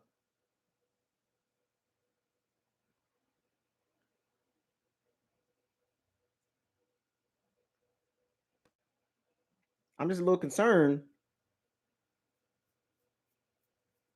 I'm a little concerned right now with the Mike Evans Tom Brady situation. Like, what's going on right there? What's wrong with Mike Evans not getting 10 targets? Like, what's the problem? Why can't he get 10 targets?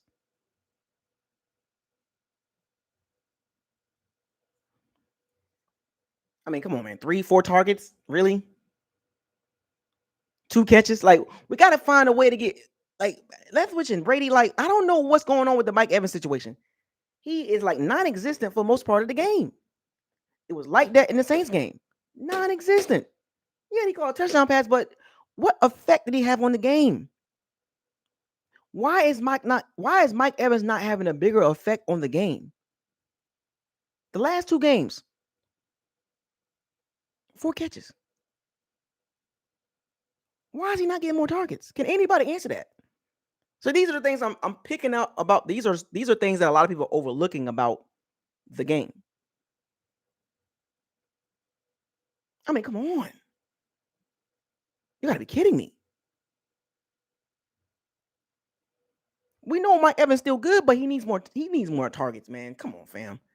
Mike Evans not even gonna get 60 catches this year.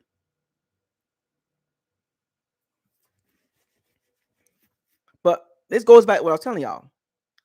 Brady is literally doing the New England style offense. Dump off to the running backs, throw to your slot guy, Chris Godwin. Chris Godwin equals Julian Edelman, Wes Welker. Fournette is the Kevin Falk, James White, and then he just missing his tight ends because number 80 and Cameron Brate are not Gronkowski. You know what I'm saying? They're not that type of tight end. So it's interesting to see how this offense evolves because the Bucs don't have a late bye. Last year we had a late bye. We was able to get away with it at week 13. This year we had our bye right in the middle. So you can't come back to this and say, well, we had a bye. No. I'm just saying. Bigger impact. He needs a bigger impact. He needs more targets. Bottom line. I don't care what y'all say. He just needs he's too good to only have 4 targets and 2 catches. That's unacceptable. Unacceptable. I can't continue on and overlook this because Mike Evans is my guy. He needs more targets. He needs more targets. He's too good to have 2 catches on him. Maybe it's a route running situation. Remember, folks, Mike Evans don't get a lot of separation. He's bottom half in the league in separation. As good as Mike Evans is, he don't get a lot of separation. He's a strider. He's not going to kill you in between the 0 and 12-yard range. He's not going to do that. And Brady thrives at the 0 yards, 12-yard range. Evans don't thrive in the middle of the field. He's outside the hash guy. Evans is an outside the hash guy. He does not run routes in the middle of the field. And the minute that he did that, interception. The chemistry is not there. You can tell they don't work on throwing the ball to Evans in the middle of the field. They just don't. Brady is comfortable throwing the ball to Evans on the outside. In the inside, it's always a problem. It is what it is. Like, And Evans is not the type of guy that Brady likes. Let's just be real. As far as his stature, his route running abilities, as good as Evans is, that's not Brady guy. It's pretty clear to see that. It's Godwin and Fournette, AB, Gronkowski. Also, Byron Leftwich, man, the running game. You gotta get that running game going. It's just you can't how you can't do that. You just can't do that, man.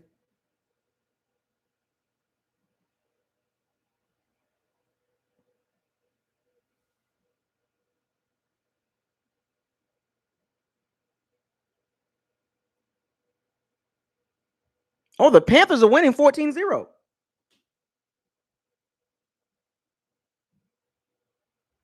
Wow.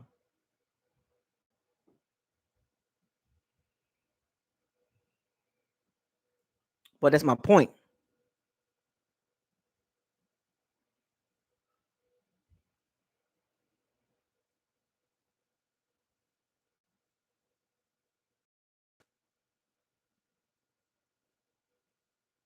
Um, so we're gonna see the Colts beat the Jags. The Jags playing a lot better.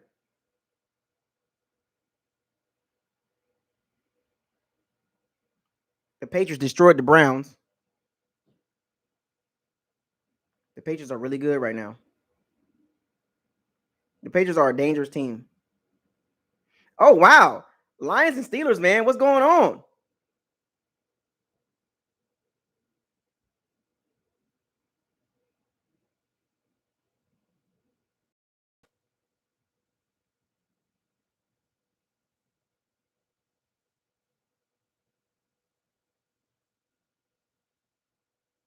Holy crap.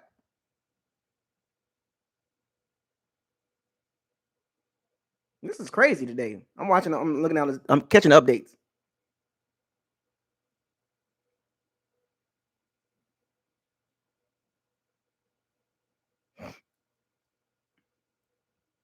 So yeah, there's a lot of things about the game.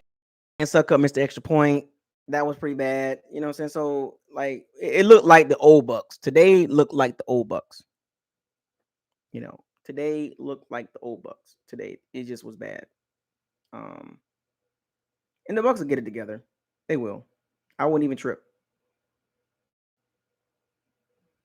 They'll get it together.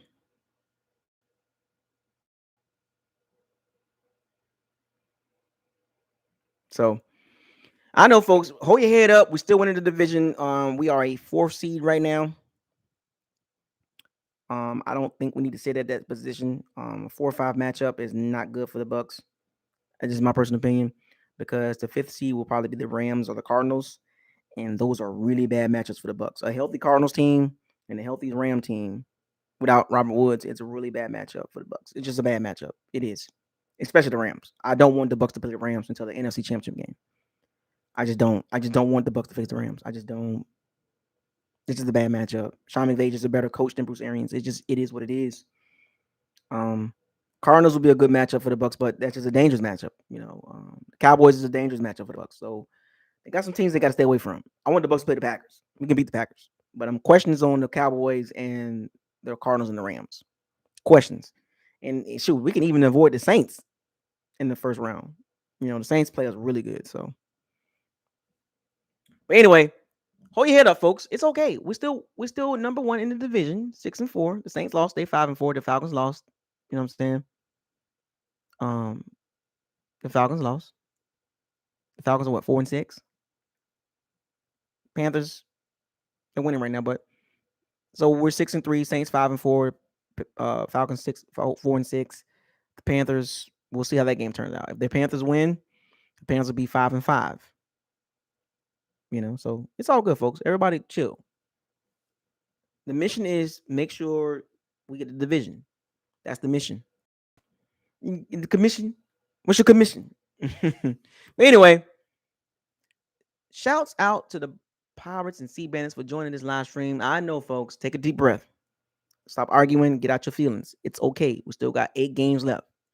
Still can go 14-3. But with that being said, shouts out to all the Pirates and Sea Bandits. Thank you for joining a live stream of BucosLocker with your host, Isaiah. Subscribe, like, comment, share on all the videos. Don't forget to hit the notification bell icon to notify all new videos that's posted on this channel.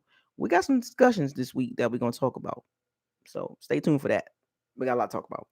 With that being said, fire those cannons. Seize the day. Raise the flag. Hashtag no risky, no biscuit. Hashtag facts with feelings.